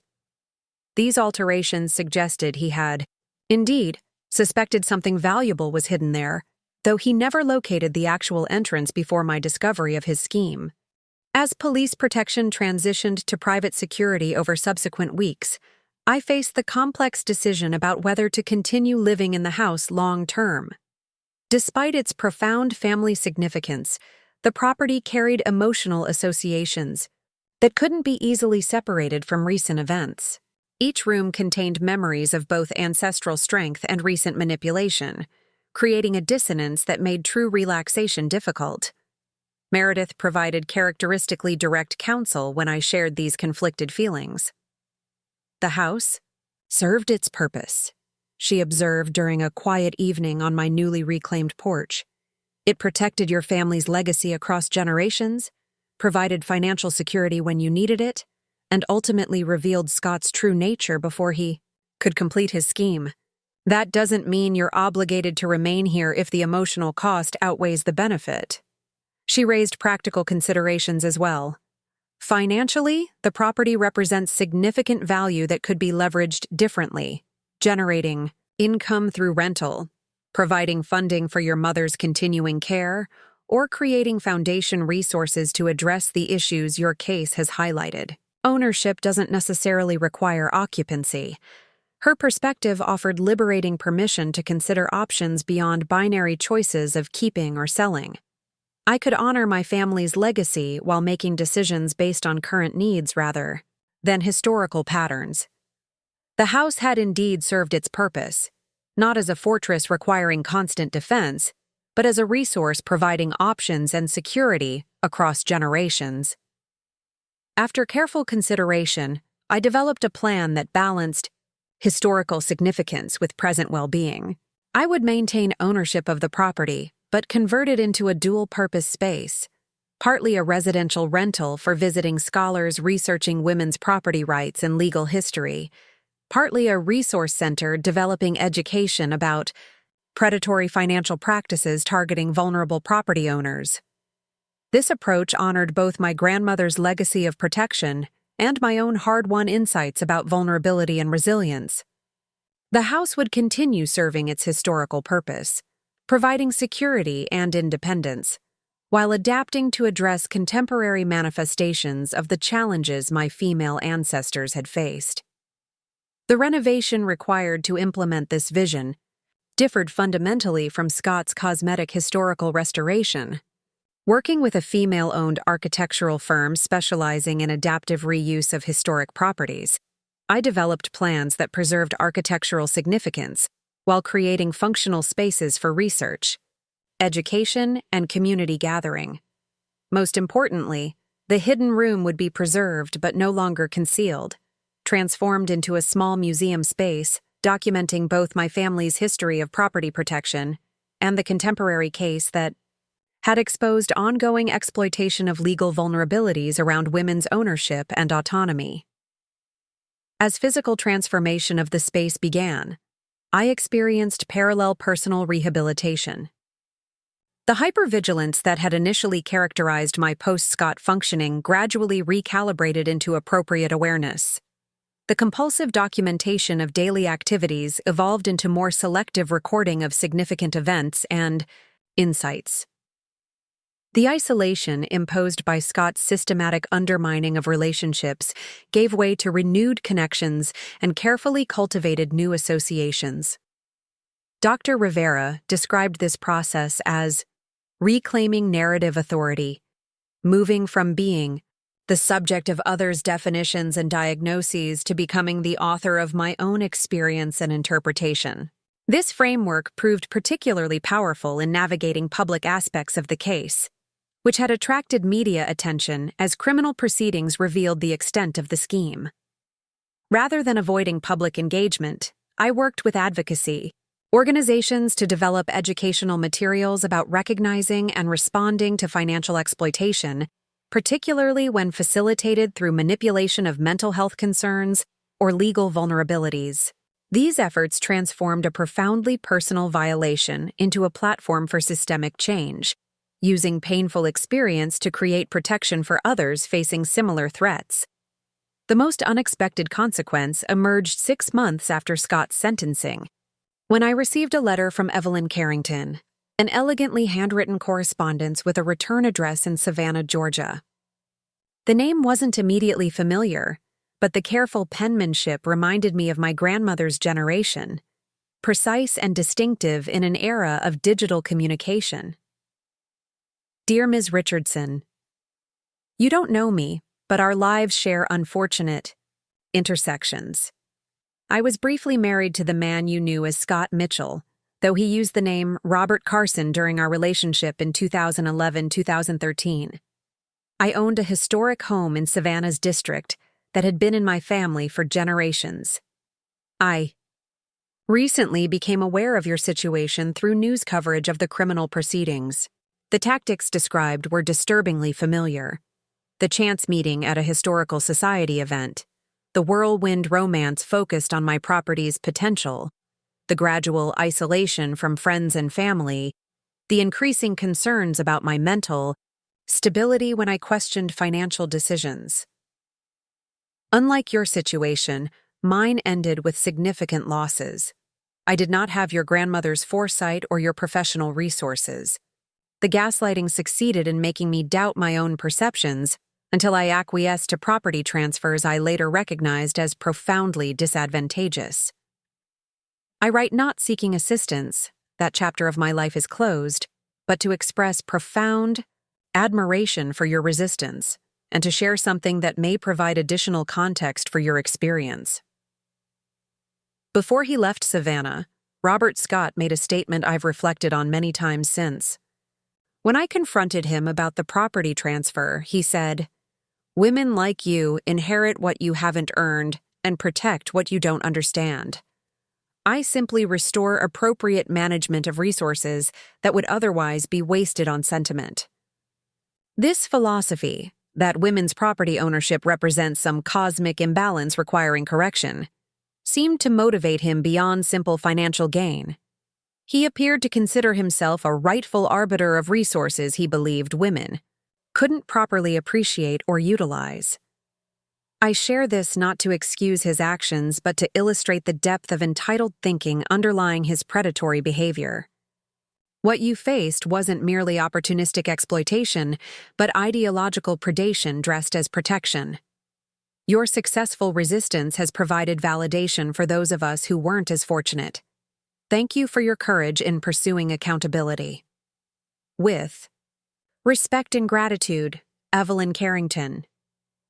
The letter provided an unexpected perspective, contextualizing Scott's actions within broader patterns of entitled thinking regarding women's property ownership. His schemes weren't merely financial opportunism, but expressions of deeper beliefs about rightful control and authority. Understanding this dimension didn't excuse his actions, but illuminated their ideological foundations, creating fuller comprehension of what I had faced and overcome. I wrote back to Evelyn, sharing additional details about the case resolution and connecting her with resources developed through advocacy partnerships. Our correspondence developed into regular communication and eventually collaboration on educational materials addressing financial exploitation, targeting women property owners. This unexpected alliance represented the most profound liberation, transforming isolation into connection, individual victimization into collective resistance, personal trauma into structural change. The house that Scott had systematically attempted to claim would now serve purposes he could never have anticipated, protecting future generations through education rather than secrecy, through community rather than isolation. The final renovation.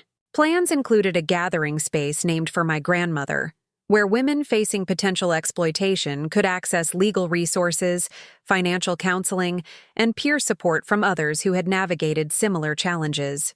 The project broke ground exactly 1 year after the failed conservatorship hearing, marking the transition from defense of individual rights to creation of communal protection. As I watched construction begin, surrounded by new allies and renewed purpose, I recognized that true security wasn't found in physical structures or legal documents, though both remained important. It emerged from narrative reclamation, the ability to define one's experiences authentically rather than accepting others' interpretations, particularly when those interpretations served external agendas. Scott had attempted to write a story in which my competence diminished while his authority expanded. The ultimate failure of his scheme wasn't merely legal or financial, but narrative. His story collapsed when confronted with documented reality, judicial scrutiny, and my persistent refusal to accept the role he had constructed. The house would continue standing, transformed but intact, continuing its generational purpose of providing security and independence. But the most enduring protection came from lessons learned through resistance. That gaslighting requires participation, that isolation facilitates control, that documentation provides power, and most importantly, that women's autonomy remains contested territory, requiring vigilant defense across changing times and circumstances. 3 years passed with remarkable swiftness. The Richardson Women's Property Rights Center, housed in my transformed family home, had grown from concept to thriving reality. What began as a personal journey through trauma had evolved into an organization with national recognition, providing resources to women facing similar exploitation and advocating for legal reforms addressing vulnerabilities in property law and conservatorship proceedings. On a crisp autumn morning, I stood in what had once been my grandmother's study, now transformed into an elegant conference room where our advisory board would soon gather. The original architectural details remained: the crown molding my great-grandmother had commissioned, the built-in bookshelves that had concealed the hidden room. But the space served new purposes aligned with expanded vision. The latest numbers are impressive, Meredith noted, reviewing quarterly reports before the meeting. 37 cases of attempted property fraud prevented, 4 legislative initiatives advanced in different states, and the educational materials have been adopted by 3 major elder law organizations. Meredith had joined the center's board while maintaining her law practice, bringing strategic vision that transformed personal victory into systemic change. Her practical wisdom had proven invaluable as we navigated the complexities of nonprofit development and advocacy work. The hotline referrals increased again last quarter, I added, gesturing toward reports detailing our direct service programs. We're seeing more cases identified early, before significant financial damage occurs. This represented perhaps our most meaningful accomplishment, creating intervention points where women could access resources before manipulation escalated to conservatorship proceedings or substantial asset transfers. The pattern recognition frameworks developed from case studies, including my own, helped identify warning signs that might otherwise be dismissed as relationship dynamics or normal aging concerns. Our board meeting that day focused on expanding these preventive services, particularly in rural communities where isolation increased vulnerability to predatory relationships. Judge Harriet Coleman, who had retired from the bench to join our advisory committee, provided particular insight on reaching vulnerable populations. The isolation tactics these predators employ work most effectively when geographical isolation compounds social disconnection, she observed. We need mobile services and community partnerships in areas where women might be hours from legal resources. The meeting proceeded with typical efficiency, addressing budget allocations, program evaluations, and strategic planning. As discussions concluded, Patricia Sanders, who had joined our staff after providing crucial testimony in Scott's case, entered with breaking news. The Sullivan bill passed the final vote, she announced, generating spontaneous applause. Governors expected to sign it next week. The legislation represented 18 months of dedicated advocacy, a comprehensive reform package strengthening protections against predatory conservatorship proceedings in our state. Key provisions included mandatory independent evaluation requirements, enhanced judicial review standards, and critically, recognition of documented patterns of control and isolation as relevant factors in assessing conservatorship petitions. The victory felt particularly meaningful given the bill's namesake, Catherine Sullivan, an elderly woman whose children had successfully established conservatorship primarily to gain control of her substantial property holdings, despite her demonstrated capacity to manage her affairs. Catherine had died before legal remedies could be implemented, but her case had become emblematic of systemic vulnerabilities our organization sought to address. As the board dispersed, I remained in the conference room, reflecting on the journey that had transformed personal trauma into constructive action. The path hadn't been linear or without challenges. The first year after Scott's conviction had brought intense media scrutiny, skepticism from traditional property rights advocates who viewed our work as potentially destabilizing to property transfer norms, and my own ongoing recovery from patterns of hypervigilance and self-doubt established during Scott's manipulation.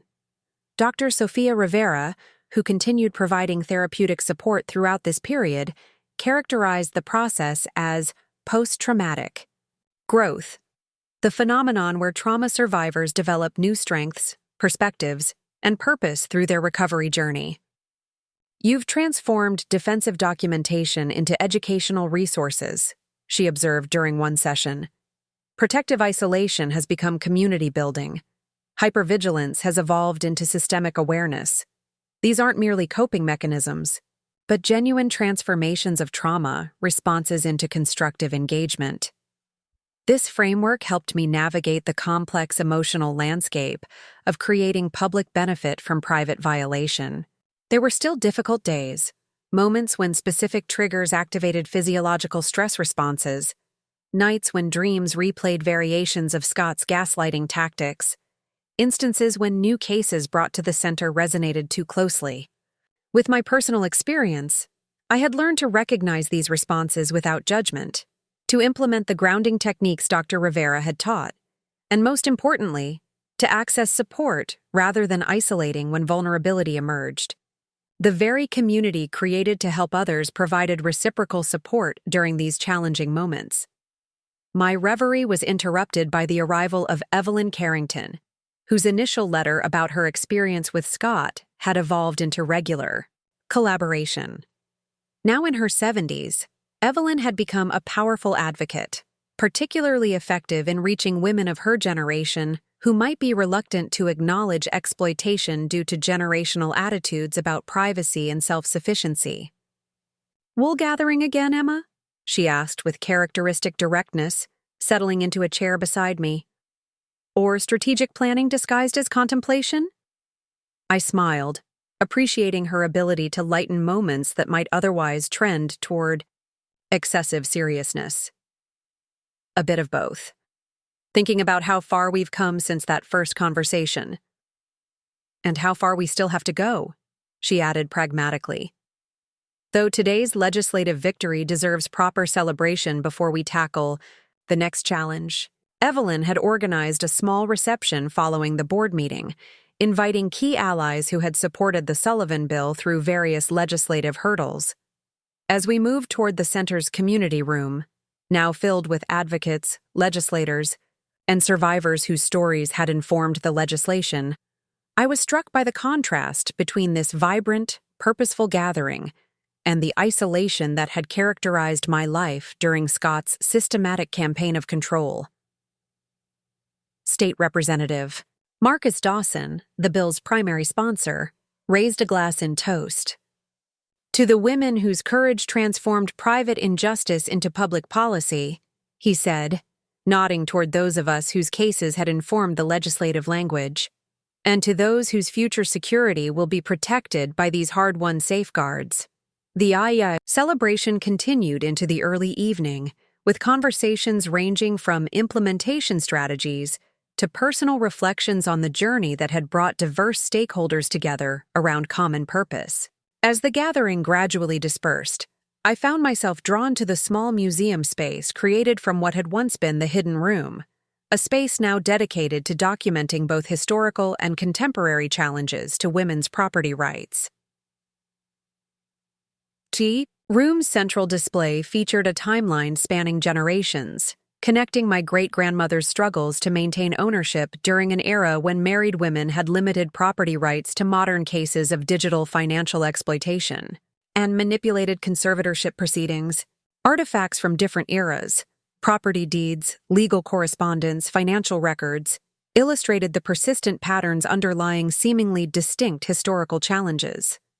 A glass case near the entrance displayed my grandmother's letter, discovered in the hidden metal box years earlier, alongside similar documents from other families who had contributed to the center's historical archives. These personal warnings, passed between generations of women, represented a parallel legal system, informal but essential guidance for navigating vulnerabilities. Formal law failed to address adequately. As I studied these artifacts, Center Director Maya Washington joined me, her background in public history and advocacy bringing a unique perspective to our programs. "These documents represent a remarkable tradition of resistance," she observed. Women created protection systems when formal legal structures failed them. There's powerful continuity between your grandmother's hidden room and our modern advocacy work. Her observation crystallized something I'd felt intuitively but never fully articulated. That our current efforts weren't novel innovations, but extensions of long-standing resistance strategies women had employed across generations. The methods evolved with changing circumstances, but the fundamental purpose remained consistent: creating security and autonomy when existing systems permitted or facilitated exploitation. This historical continuity provided both validation and sobering perspective. The persistence of these challenges across time suggested deep structural issues requiring ongoing vigilance rather than problems that could be permanently resolved through specific policy reforms or individual legal victories. Maya gestured toward a recent addition to the exhibition, a digital display tracking current legislative initiatives in multiple states. We're seeing encouraging progress, but also coordinated pushback as these reforms gain traction. The property management industry in particular has mobilized significant lobbying resources against enhanced conservatorship oversight. This opposition wasn't surprising.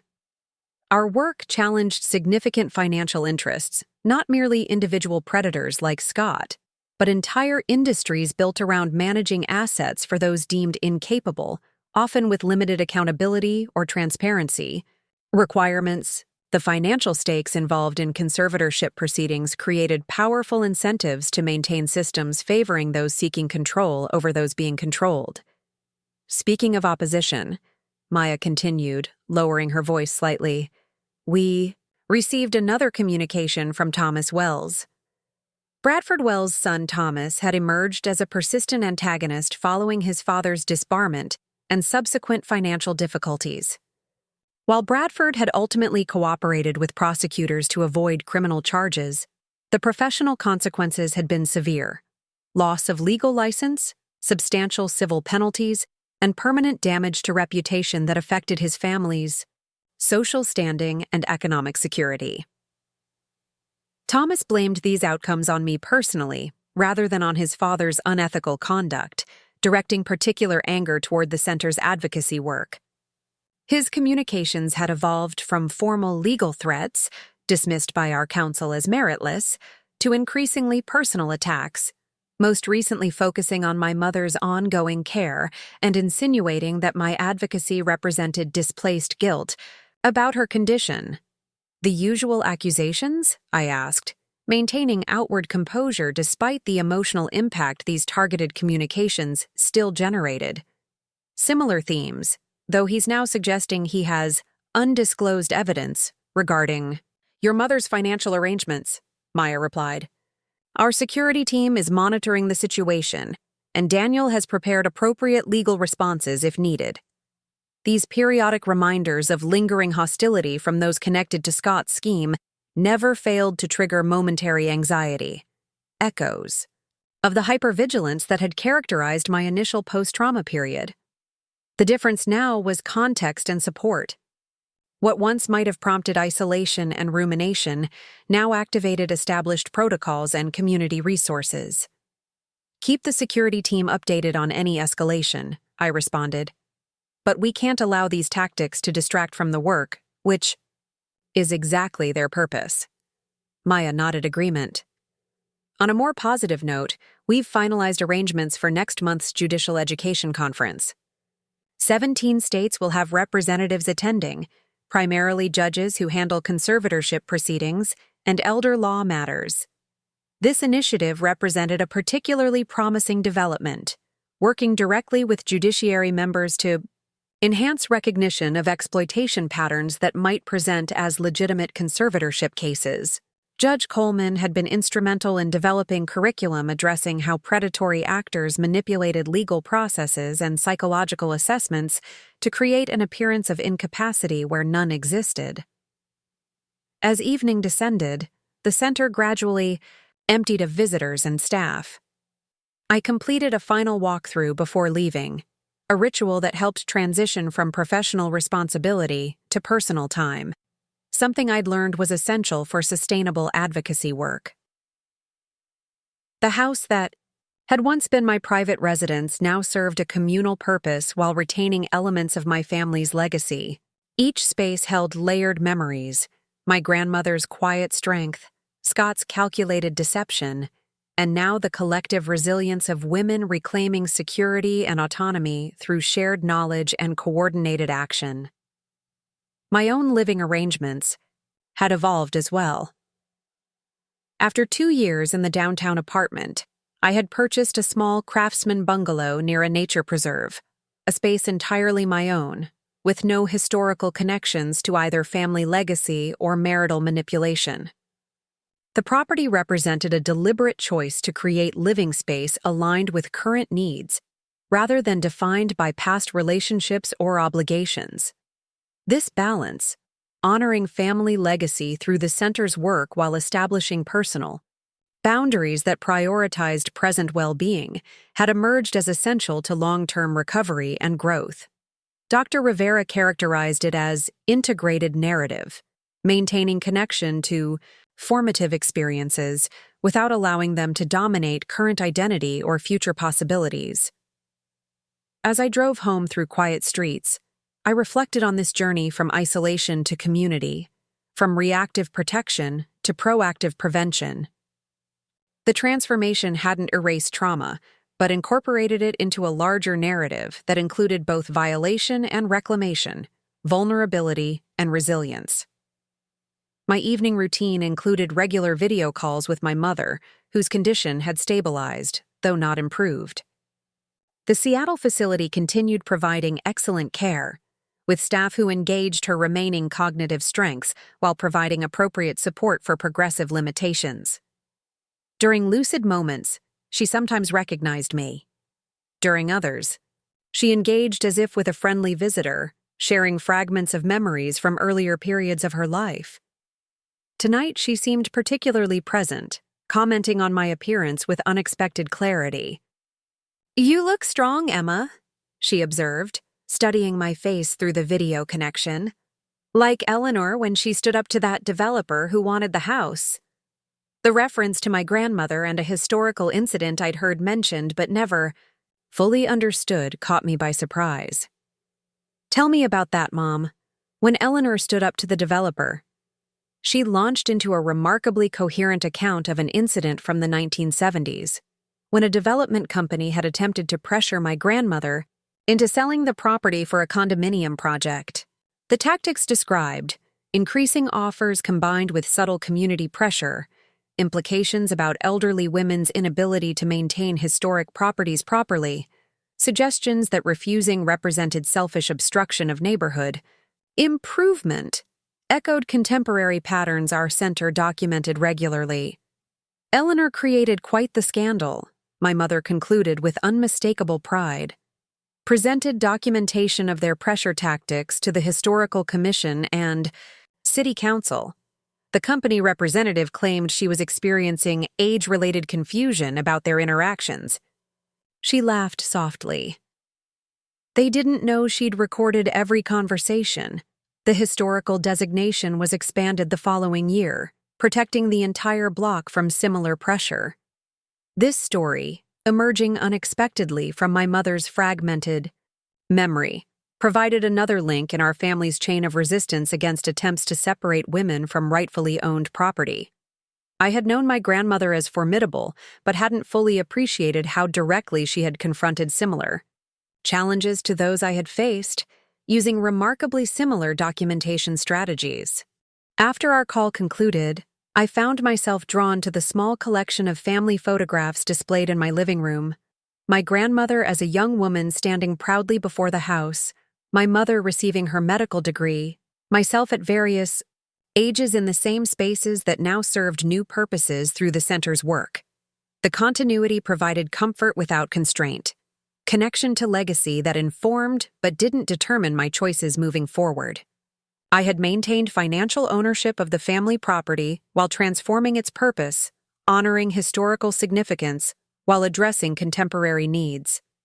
This evolved relationship with my inheritance reflected a broader transformation, in how I engaged with all aspects of my experience. Neither defined by trauma nor disconnected from it, neither constrained by family patterns nor rejecting their wisdom. Integration rather than compartmentalization, continuity alongside innovation.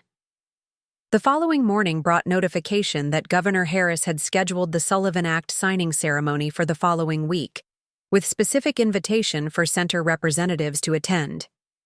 This milestone, legislation named for a woman whose exploitation had gone unaddressed during her lifetime, providing protection for future potential victims, represented tangible evidence of transformation beyond personal recovery.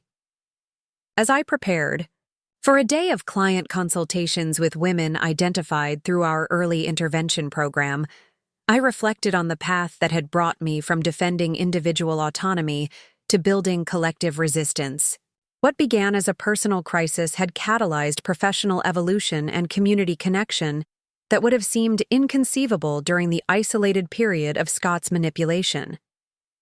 The most profound transformation hadn't been external, but internal, the reclaimed capacity to trust my perceptions without constant verification, to establish relationships without hypervigilant monitoring for manipulation, to move through the world with appropriate awareness rather than persistent anxiety.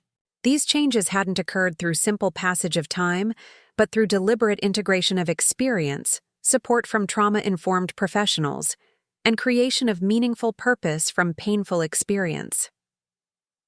My grandmother's letter had described the house as the physical manifestation of our family's determination to maintain independence.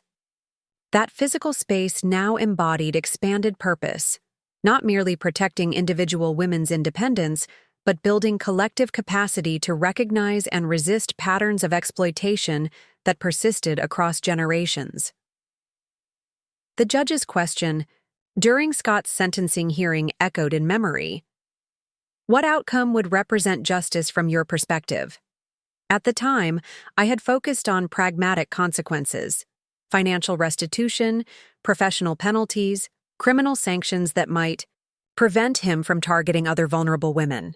These external accountability measures were necessary, but ultimately insufficient to address the full impact of his actions or facilitate genuine recovery. True justice had emerged not through punishment, but reconstruction, rebuilding security.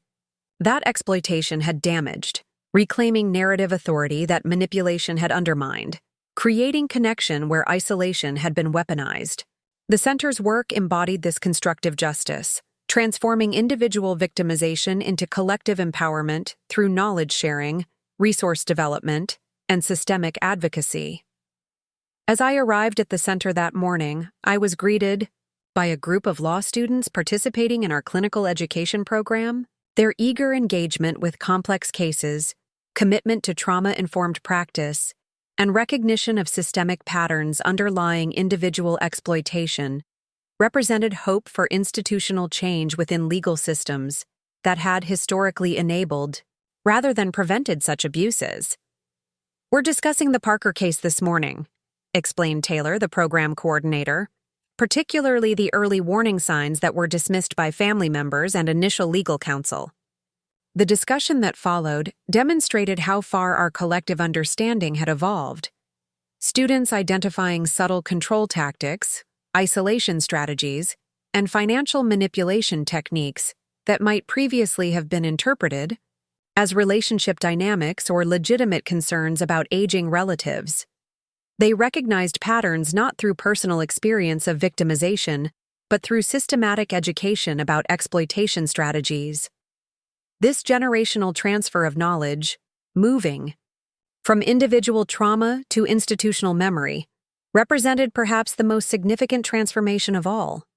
Future legal practitioners entering the field with awareness of these patterns would create protection through prevention rather than intervention, addressing vulnerabilities before exploitation occurred rather than seeking remedies after damage was done.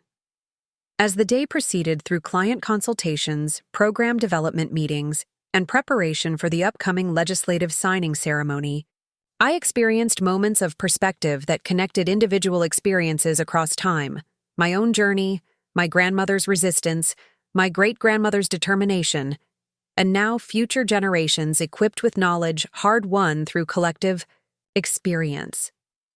The transformation wasn't complete or perfect. Vulnerabilities in legal structures remained. Predatory actors continued developing new exploitation strategies, and individual recovery remained nonlinear and sometimes challenging.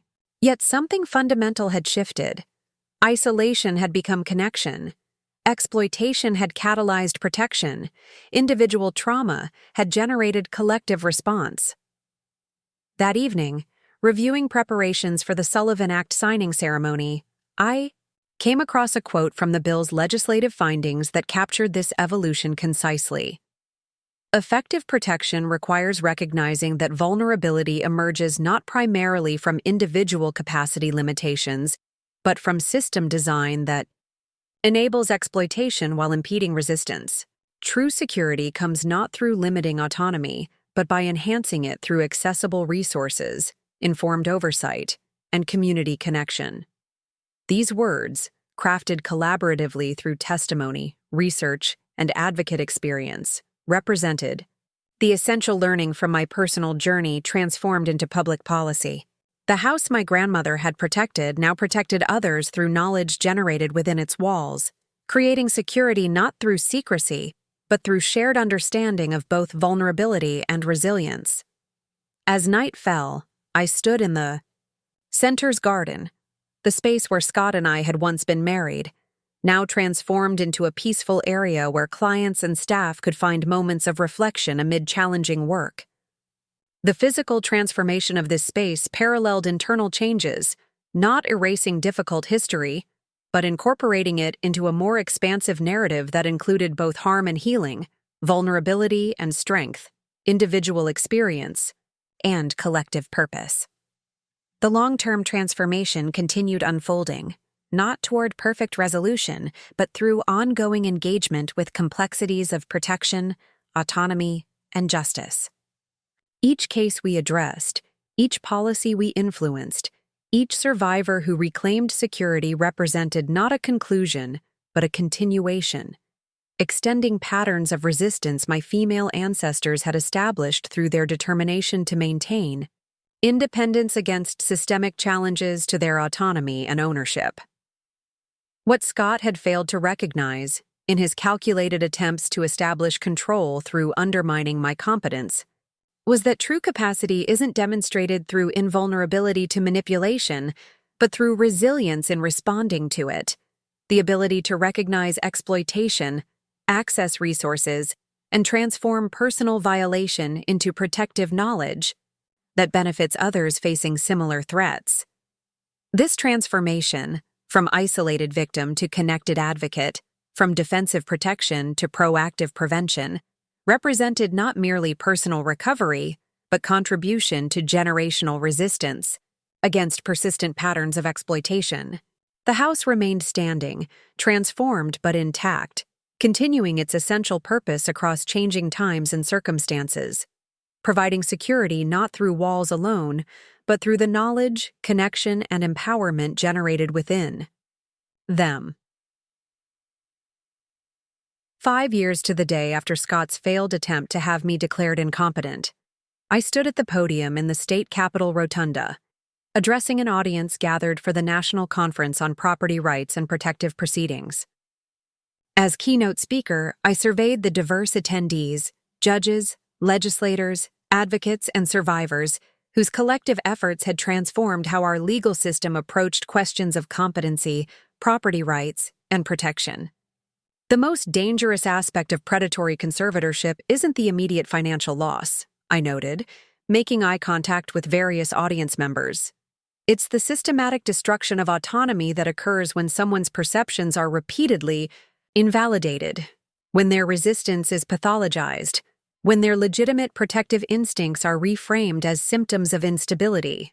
The conference represented a milestone I could never have imagined during those dark days of isolation and doubt.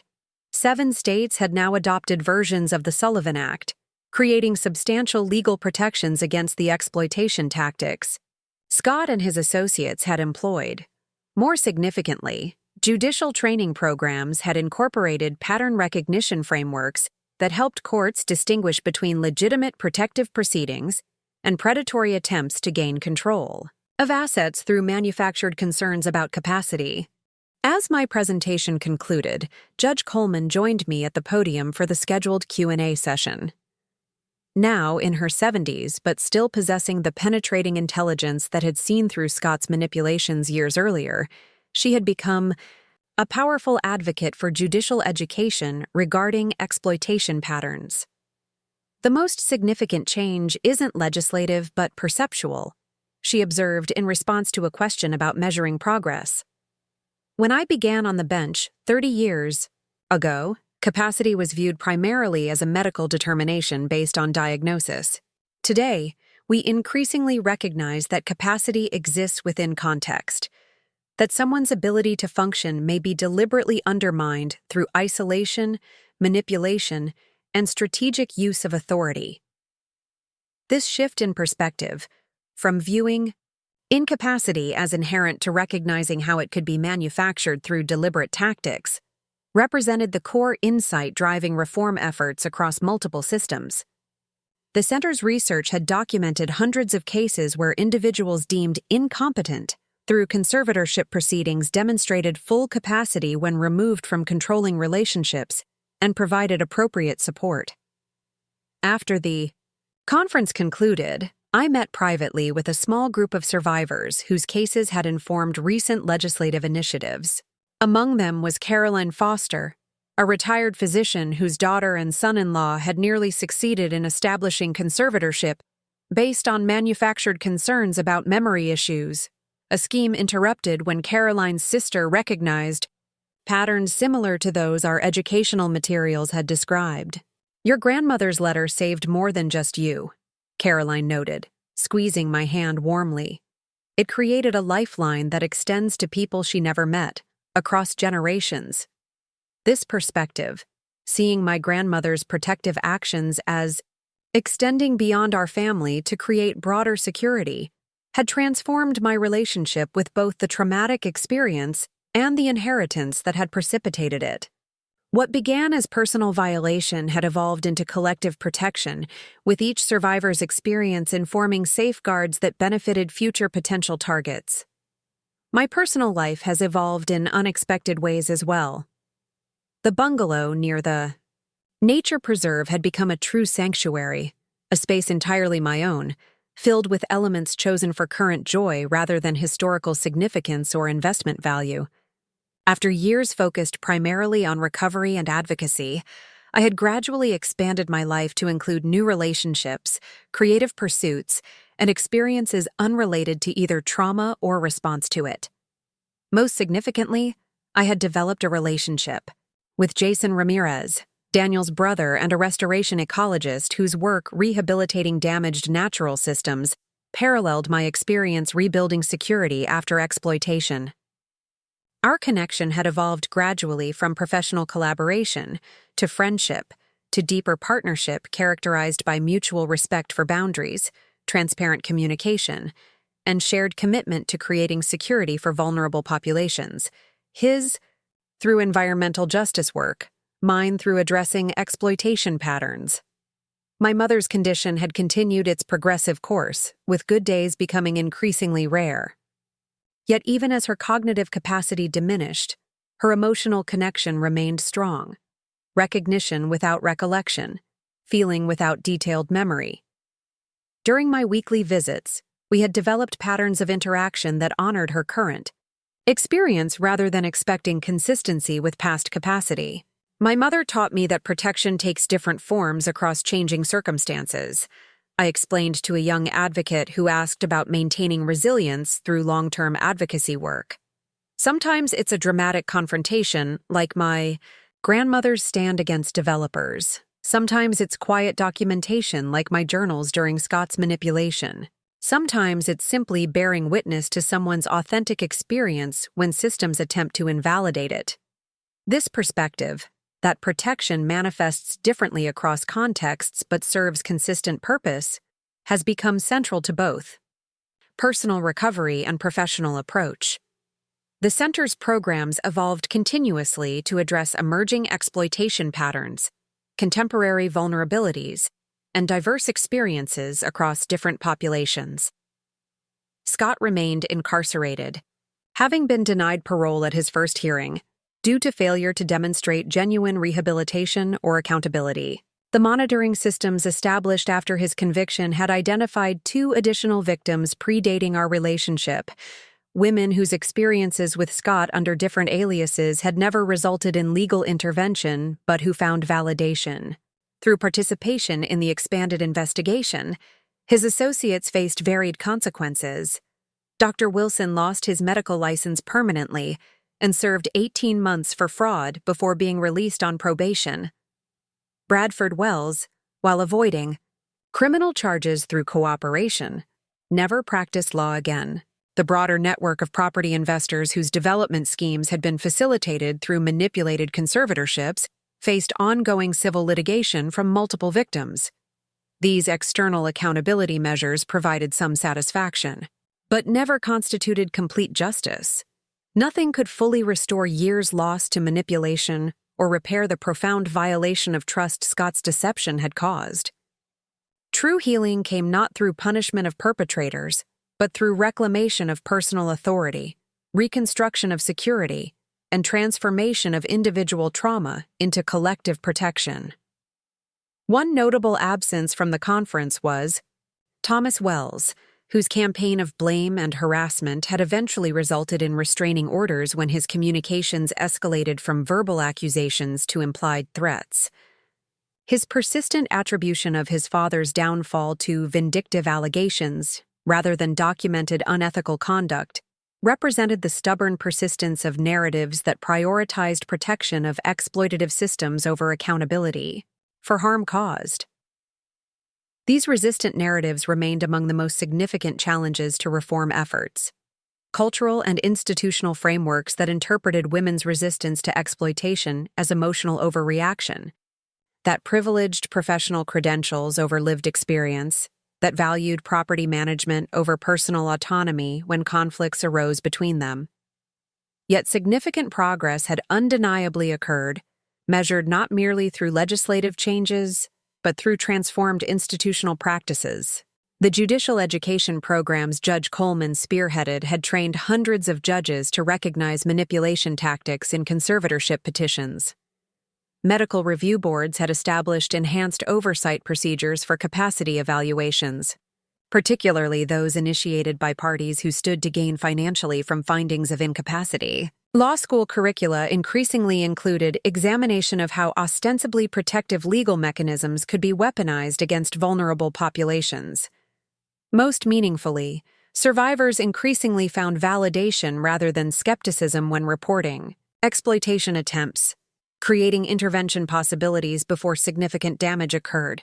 The isolation that had characterized my experience, the sense of being uniquely targeted without recourse or recognition, had been replaced for many by community connection, resource access, and systemic acknowledgement of documented exploitation patterns. As I prepared to leave the Capitol building following post-conference meetings, I received an unexpected message. Notification that my mother's facility had observed concerning changes in her condition and recommended I visit as soon as possible. Within hours, I was on a flight to Seattle. The conference materials and advocacy plans temporarily set aside as personal priorities took precedence. The facility director met me upon arrival, explaining that my mother had experienced sudden decline, following a minor infection, a common trajectory in advanced dementia, where physical illness often accelerates cognitive deterioration.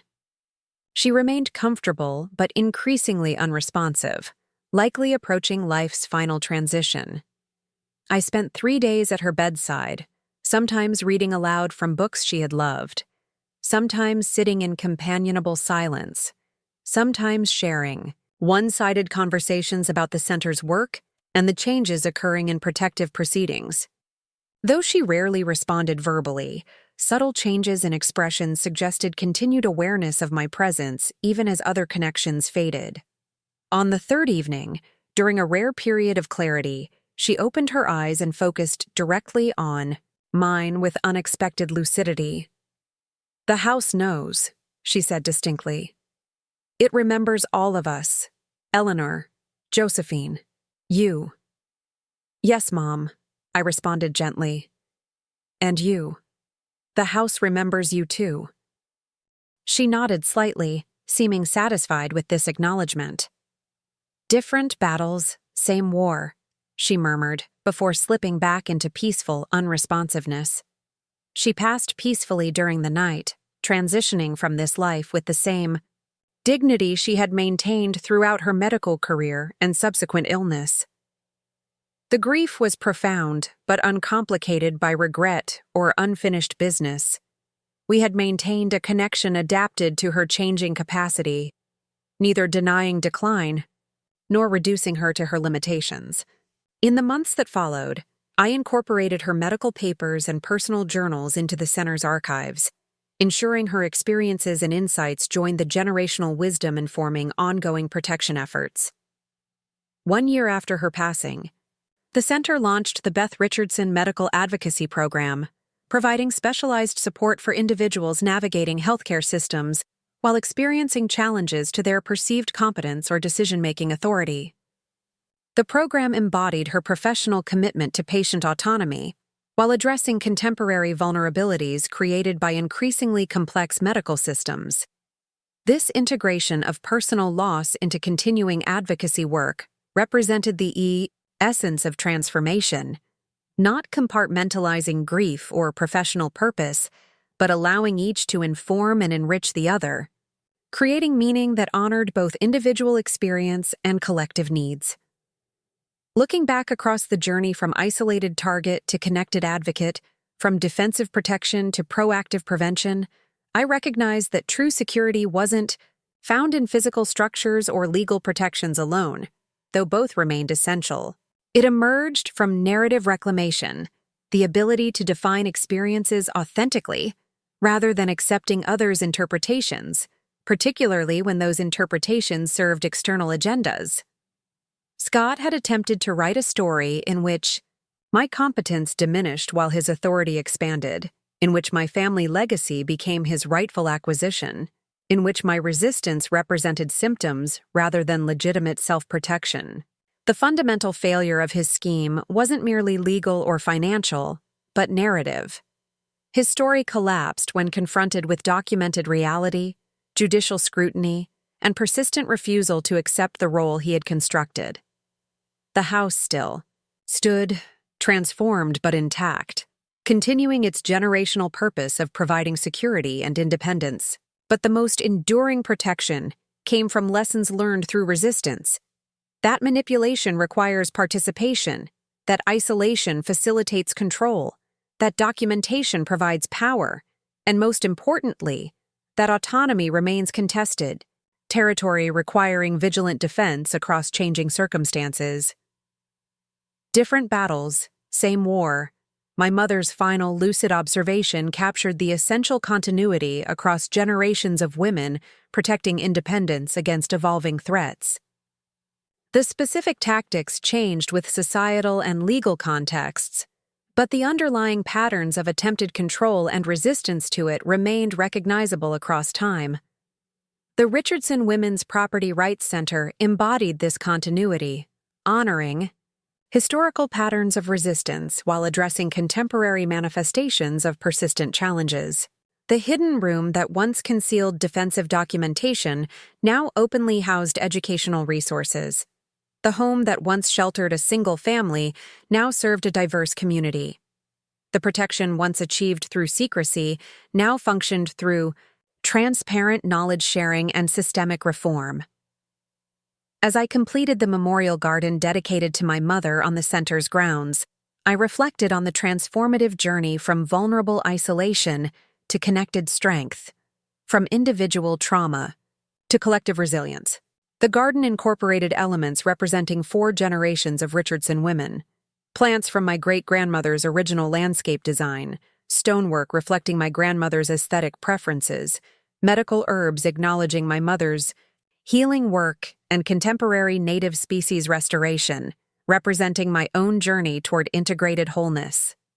This continuity across generations, each woman facing unique challenges while building upon inherited wisdom, created a foundation for future security extending beyond individual lifespans or personal experiences. What began as defense against specific threat had evolved into broader protection benefiting those we would never meet, expanding the definition of legacy beyond property to include knowledge, awareness, and enhanced capacity for resistance against exploitation in all its evolving forms. The Center's 7th anniversary celebration coincided with the publication of Hidden Rooms, Women's Property Rights and the Architecture of Resistance, a comprehensive analysis of historical and contemporary challenges to women's ownership. The book, which I co-authored with Professor Eliza Montgomery from Georgetown Law, documented patterns of exploitation spanning centuries while highlighting resistance strategies that persisted despite changing legal and social contexts. Property rights have never been merely legal constructs, Professor Montgomery noted during our book launch event held in the Center's community space. They represent fundamental questions about autonomy, security, and generational legacy that certain populations, particularly women, minorities, and vulnerable individuals, have had to defend repeatedly against systematic attempts at appropriation. The key publication attracted attention from legal scholars, policymakers, and advocates nationwide, generating invitations to consult on legislative reforms in states beyond those already implementing Sullivan Act protections. This expanding influence represented an unexpected vindication of my grandmother's belief that documentation created power. Her private records had evolved into public advocacy affecting systemic change. Shortly after the book's release, I received correspondence from an unexpected source. Elizabeth Mitchell, Scott's estranged daughter from a previous relationship, a person whose existence he had carefully concealed throughout our marriage. Learning about your experience with my father was both devastating and illuminating, she wrote. His abandonment of my mother and me when I was an infant makes more sense in context of his predatory patterns. While I cannot undo the harm he caused, I can offer information that might help prevent similar exploitation. Elizabeth's insights into Scott's early life revealed formative experiences that, while not excusing his predatory behavior, helped explain its development. A grandfather who had systematically appropriated property from female relatives through similar tactics, early exposure to manipulative financial practices, and family narratives that framed women's property. Ownership as temporary stewardship eventually requiring male management. My paternal grandfather spoke of correcting ownership imbalances as if performing some cosmic justice, Elizabeth explained during our eventual meeting. He viewed women who inherited significant property as undeserving beneficiaries of flawed systems that needed adjustment through what he considered strategic intervention. This ideological foundation, exploitation framed as correction, predation portrayed as appropriate management, provided crucial context for understanding not just Scott's individual actions but broader societal patterns that facilitated them. The entitlement underlying these behaviors wasn't merely personal, but cultural, embedded in persistent narratives about appropriate ownership and authority. Elizabeth's willingness to share these painful family insights, despite potential personal cost, demonstrated remarkable courage and commitment to breaking intergenerational cycles of harm. Her perspective enriched the center's educational materials, particularly those addressing early recognition of manipulative narratives around women's property ownership. Prevention requires understanding psychological foundations of exploitative behavior, she observed during a roundtable discussion with our staff. These aren't merely financial crimes, but expressions of belief systems about rightful control and ownership that get transmitted across generations until deliberately interrupted. Elizabeth eventually joined our advisory board, bringing a unique perspective as someone with intimate knowledge of how predatory patterns developed within family systems. Her presence represented powerful testimony to the possibility of choosing different paths than those modeled by previous generations, of transforming inherited dysfunction into constructive action. The expanding scope of the center's work necessitated organizational growth beyond what our original structure could accommodate. 10 years after Scott's failed conservatorship attempt, we transitioned from single-location operation to national network with affiliated centers in 7 states, each adapting core protection frameworks to address region-specific vulnerabilities and legal contexts. This evolution brought both challenges and opportunities, maintaining consistent quality while encouraging local adaptation, preserving founding principles while embracing innovation, honoring historical foundations while remaining responsive to emerging needs. The house that had sheltered 4 generations of Richardson women now served as headquarters for an organization extending far beyond its physical boundaries. To accommodate this growth, we renovated the carriage house at the rear of the property into additional office space while maintaining the main house's historical integrity. The original hidden room remained untouched, preserved as both museum space and symbolic reminder of the transition from concealed resistance to open advocacy. My professional identity evolved alongside the organization, from survivor advocate to recognized expert in predatory exploitation patterns and protective interventions. Universities invited guest lectures on legal vulnerabilities surrounding property rights and capacity determinations. Legislative committees sought testimony regarding proposed reforms. Legal publications featured analyses of cases establishing new precedents in conservatorship oversight and financial exploitation prevention.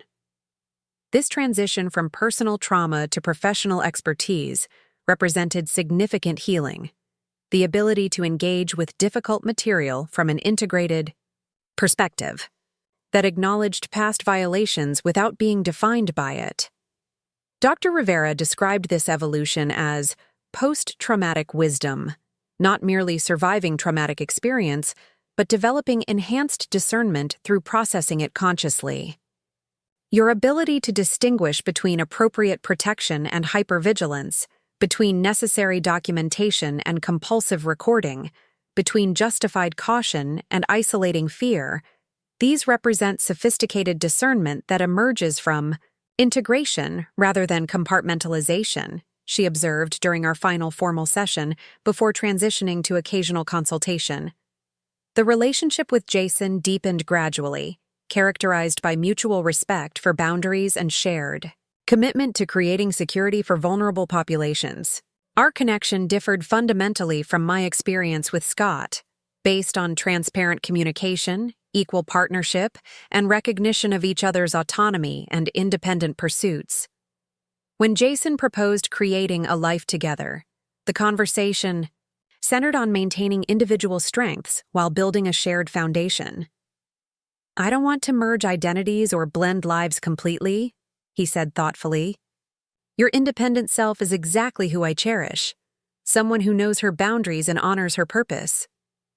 We designed living arrangements reflecting this philosophy, connected spaces maintaining distinct areas for individual pursuits, joint financial oversight with separate accounts for personal discretion, shared decision-making processes with clear parameters for autonomous choices. These structures weren't manifestations of lingering trauma, but deliberate creation of partnership, honoring independence within connection.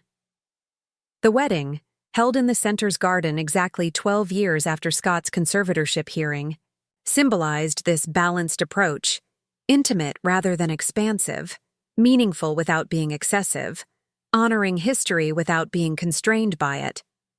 Judge Coleman officiated, her presence representing continuity between that pivotal hearing and the new chapter unfolding.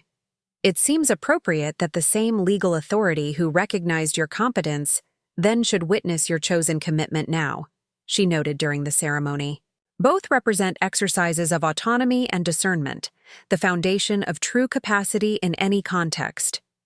The celebration incorporated elements honoring 4 generations of Richardson women, my great-grandmother's silver candlesticks adorning the central table, My grandmother's handwritten recipe cards adapted for the reception menu, and my mother's medical insignia displayed alongside family photographs. These tangible connections to female ancestors created a palpable sense of their presence and approval. As our community of supporters, colleagues, and friends gathered to witness this transition, I reflected on the journey from isolated vulnerability to connected strength. The path hadn't been linear or without continuing challenges, but it had led to unexpected integration of personal fulfillment and public purpose, individual healing, and collective protection. The center's work continued, evolving as exploitation tactics adapted to changing technological and social landscapes. Digital financial manipulation, online identity exploitation, and virtual property appropriation created new vulnerabilities requiring innovative protective strategies. Each emerging threat necessitated corresponding advancement in prevention, recognition, and intervention approaches. When Jason and I welcomed our daughter, Catherine Eleanor Richardson Ramirez, 3 years later, her arrival prompted renewed reflection on generational legacy and protection. While I hoped she would never face the specific challenges her female ancestors had confronted, realistic assessment of persistent patterns suggested she would encounter evolved manifestations of similar underlying dynamics. Rather than shielding her from this reality, we integrated age-appropriate awareness into her upbringing, stories about her great-grandmother's hidden room framed as family history rather than frightening warning, discussions about boundaries and consent approached as fundamental skills, rather than defensive reactions, financial literacy presented as essential knowledge rather than protective necessity. We're not preparing her for victimization, but for empowered engagement with complex realities, Jason observed as we watched, her confidently exploring the center's garden during its 15th anniversary celebration. Knowledge creates options rather than anxiety when presented as capacity building rather than fear-inducing. This perspective, education as empowerment rather than warning, characterized the center's evolving approach to public engagement. Early programs had necessarily focused on identifying exploitation after it began. Mature initiatives increasingly emphasized prevention through enhanced awareness, community connection, and systemic reform addressing underlying vulnerabilities before exploitation occurred. As Catherine grew, the Richardson legacy found expression through her natural curiosity and inherent sense of justice. At age 7, she established Fairness Club at her elementary school, creating simple conflict resolution protocols for playground disputes. At 10, she organized classmates to advocate for accessible playground equipment benefiting physically disabled students. At 12, she began accompanying me to appropriate center events, absorbing complex concepts about autonomy and protection through observation and discussion. She has Eleanor's strategic thinking, Jason noted after watching her methodical approach to a community project, and your ability to transform difficult experiences into constructive action. This observation captured essential hopes for generational transmission. Not that Catherine would avoid all challenges or vulnerability, which would be both impossible and limiting, but that she would inherit the capacity to navigate them effectively, while maintaining fundamental autonomy and connection to a supportive community. The garden dedicated to my mother gradually matured, transforming from newly planted commemorative space to an established ecosystem supporting diverse flora and fauna. This evolution paralleled organizational development, initial reactive services expanding into comprehensive prevention, education, and advocacy programs creating sustainable protection through transformed systems rather than individual intervention. Alone. 20 years after Scott's failed attempt to have me declared incompetent, I stood before the center's expanded community during our anniversary celebration, surveying the gathered advocates, survivors, allies, and next-generation leaders who would carry this work forward beyond any individual contribution. What began as defense against personal violation has evolved into collective protection extending beyond our immediate community or lifetime, I observed. Each generation faces unique manifestations of persistent challenges to autonomy and ownership. Our responsibility isn't to eliminate these challenges entirely, an impossible task, but to ensure those facing them have resources, knowledge, and community support their predecessors may have lacked.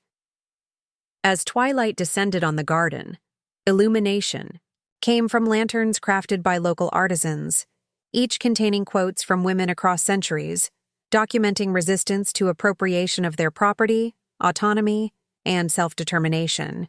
These lights symbolized the continuous thread connecting historical struggles to contemporary challenges.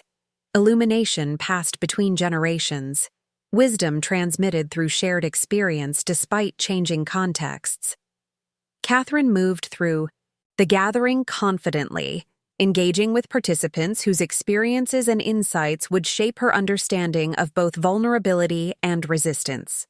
Watching her absorb these perspectives, not through traumatic experience but through conscious education and community connection, represented perhaps the most meaningful transformation of all. The house stood as silent witness to this gathering, its structure intact despite numerous renovations adapting it to evolving purposes. The hidden room remained accessible but no longer necessary for primary protection, its historical function honored while contemporary security emerged through transparency rather than concealment, through connection rather than isolation, through systemic change rather than individual defensiveness. As guests departed and quietly descended, I walked through spaces that had witnessed 4 generations of female determination to maintain independence against persistent challenges to autonomy and ownership.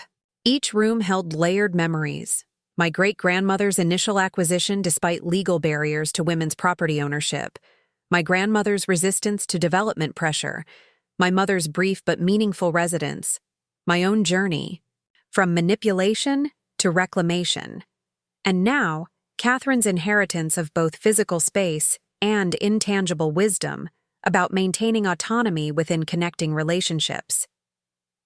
This layered legacy, physical property embedded with generational knowledge, about both vulnerability and resistance, represented security that transcended individual lifespans or personal experiences. What began as defense against specific threats had evolved into broader protection extending through time and community, expanding definitions of inheritance beyond material assets to include awareness, discernment, and capacity for both boundaries and connection. The transformation wasn't complete or perfect. Vulnerabilities in legal structures remained. Predatory actors continued developing new exploitation strategies, and individual recovery journeys often involved ongoing challenges. Yet something fundamental had shifted in both personal experience and systemic response. Isolation had become connection. Exploitation had catalyzed protection. Individual trauma had generated collective wisdom about both vulnerability and resilience across changing circumstances. As moonlight illuminated the garden my mother had inspired, and Catherine now tended alongside her father, I recognized that true security wasn't found in perfect protection from all vulnerability, but in capacity to respond effectively when challenges emerged. This responsive capacity, built through knowledge, community connection, and integrated experience of both strength and vulnerability, represented the most valuable legacy any generation could transmit to those who followed. The house would continue standing, transformed but intact, sheltering changing purposes while maintaining essential function across generations, providing security not through walls alone, but through the knowledge, connection, and empowerment generated within and beyond them. Looking for more? We've got 2 amazing stories ready for you right on screen. If this one touched you, these are absolutely worth your time. Click to watch them now. And hey, subscribe and hit that bell to never miss our latest uploads.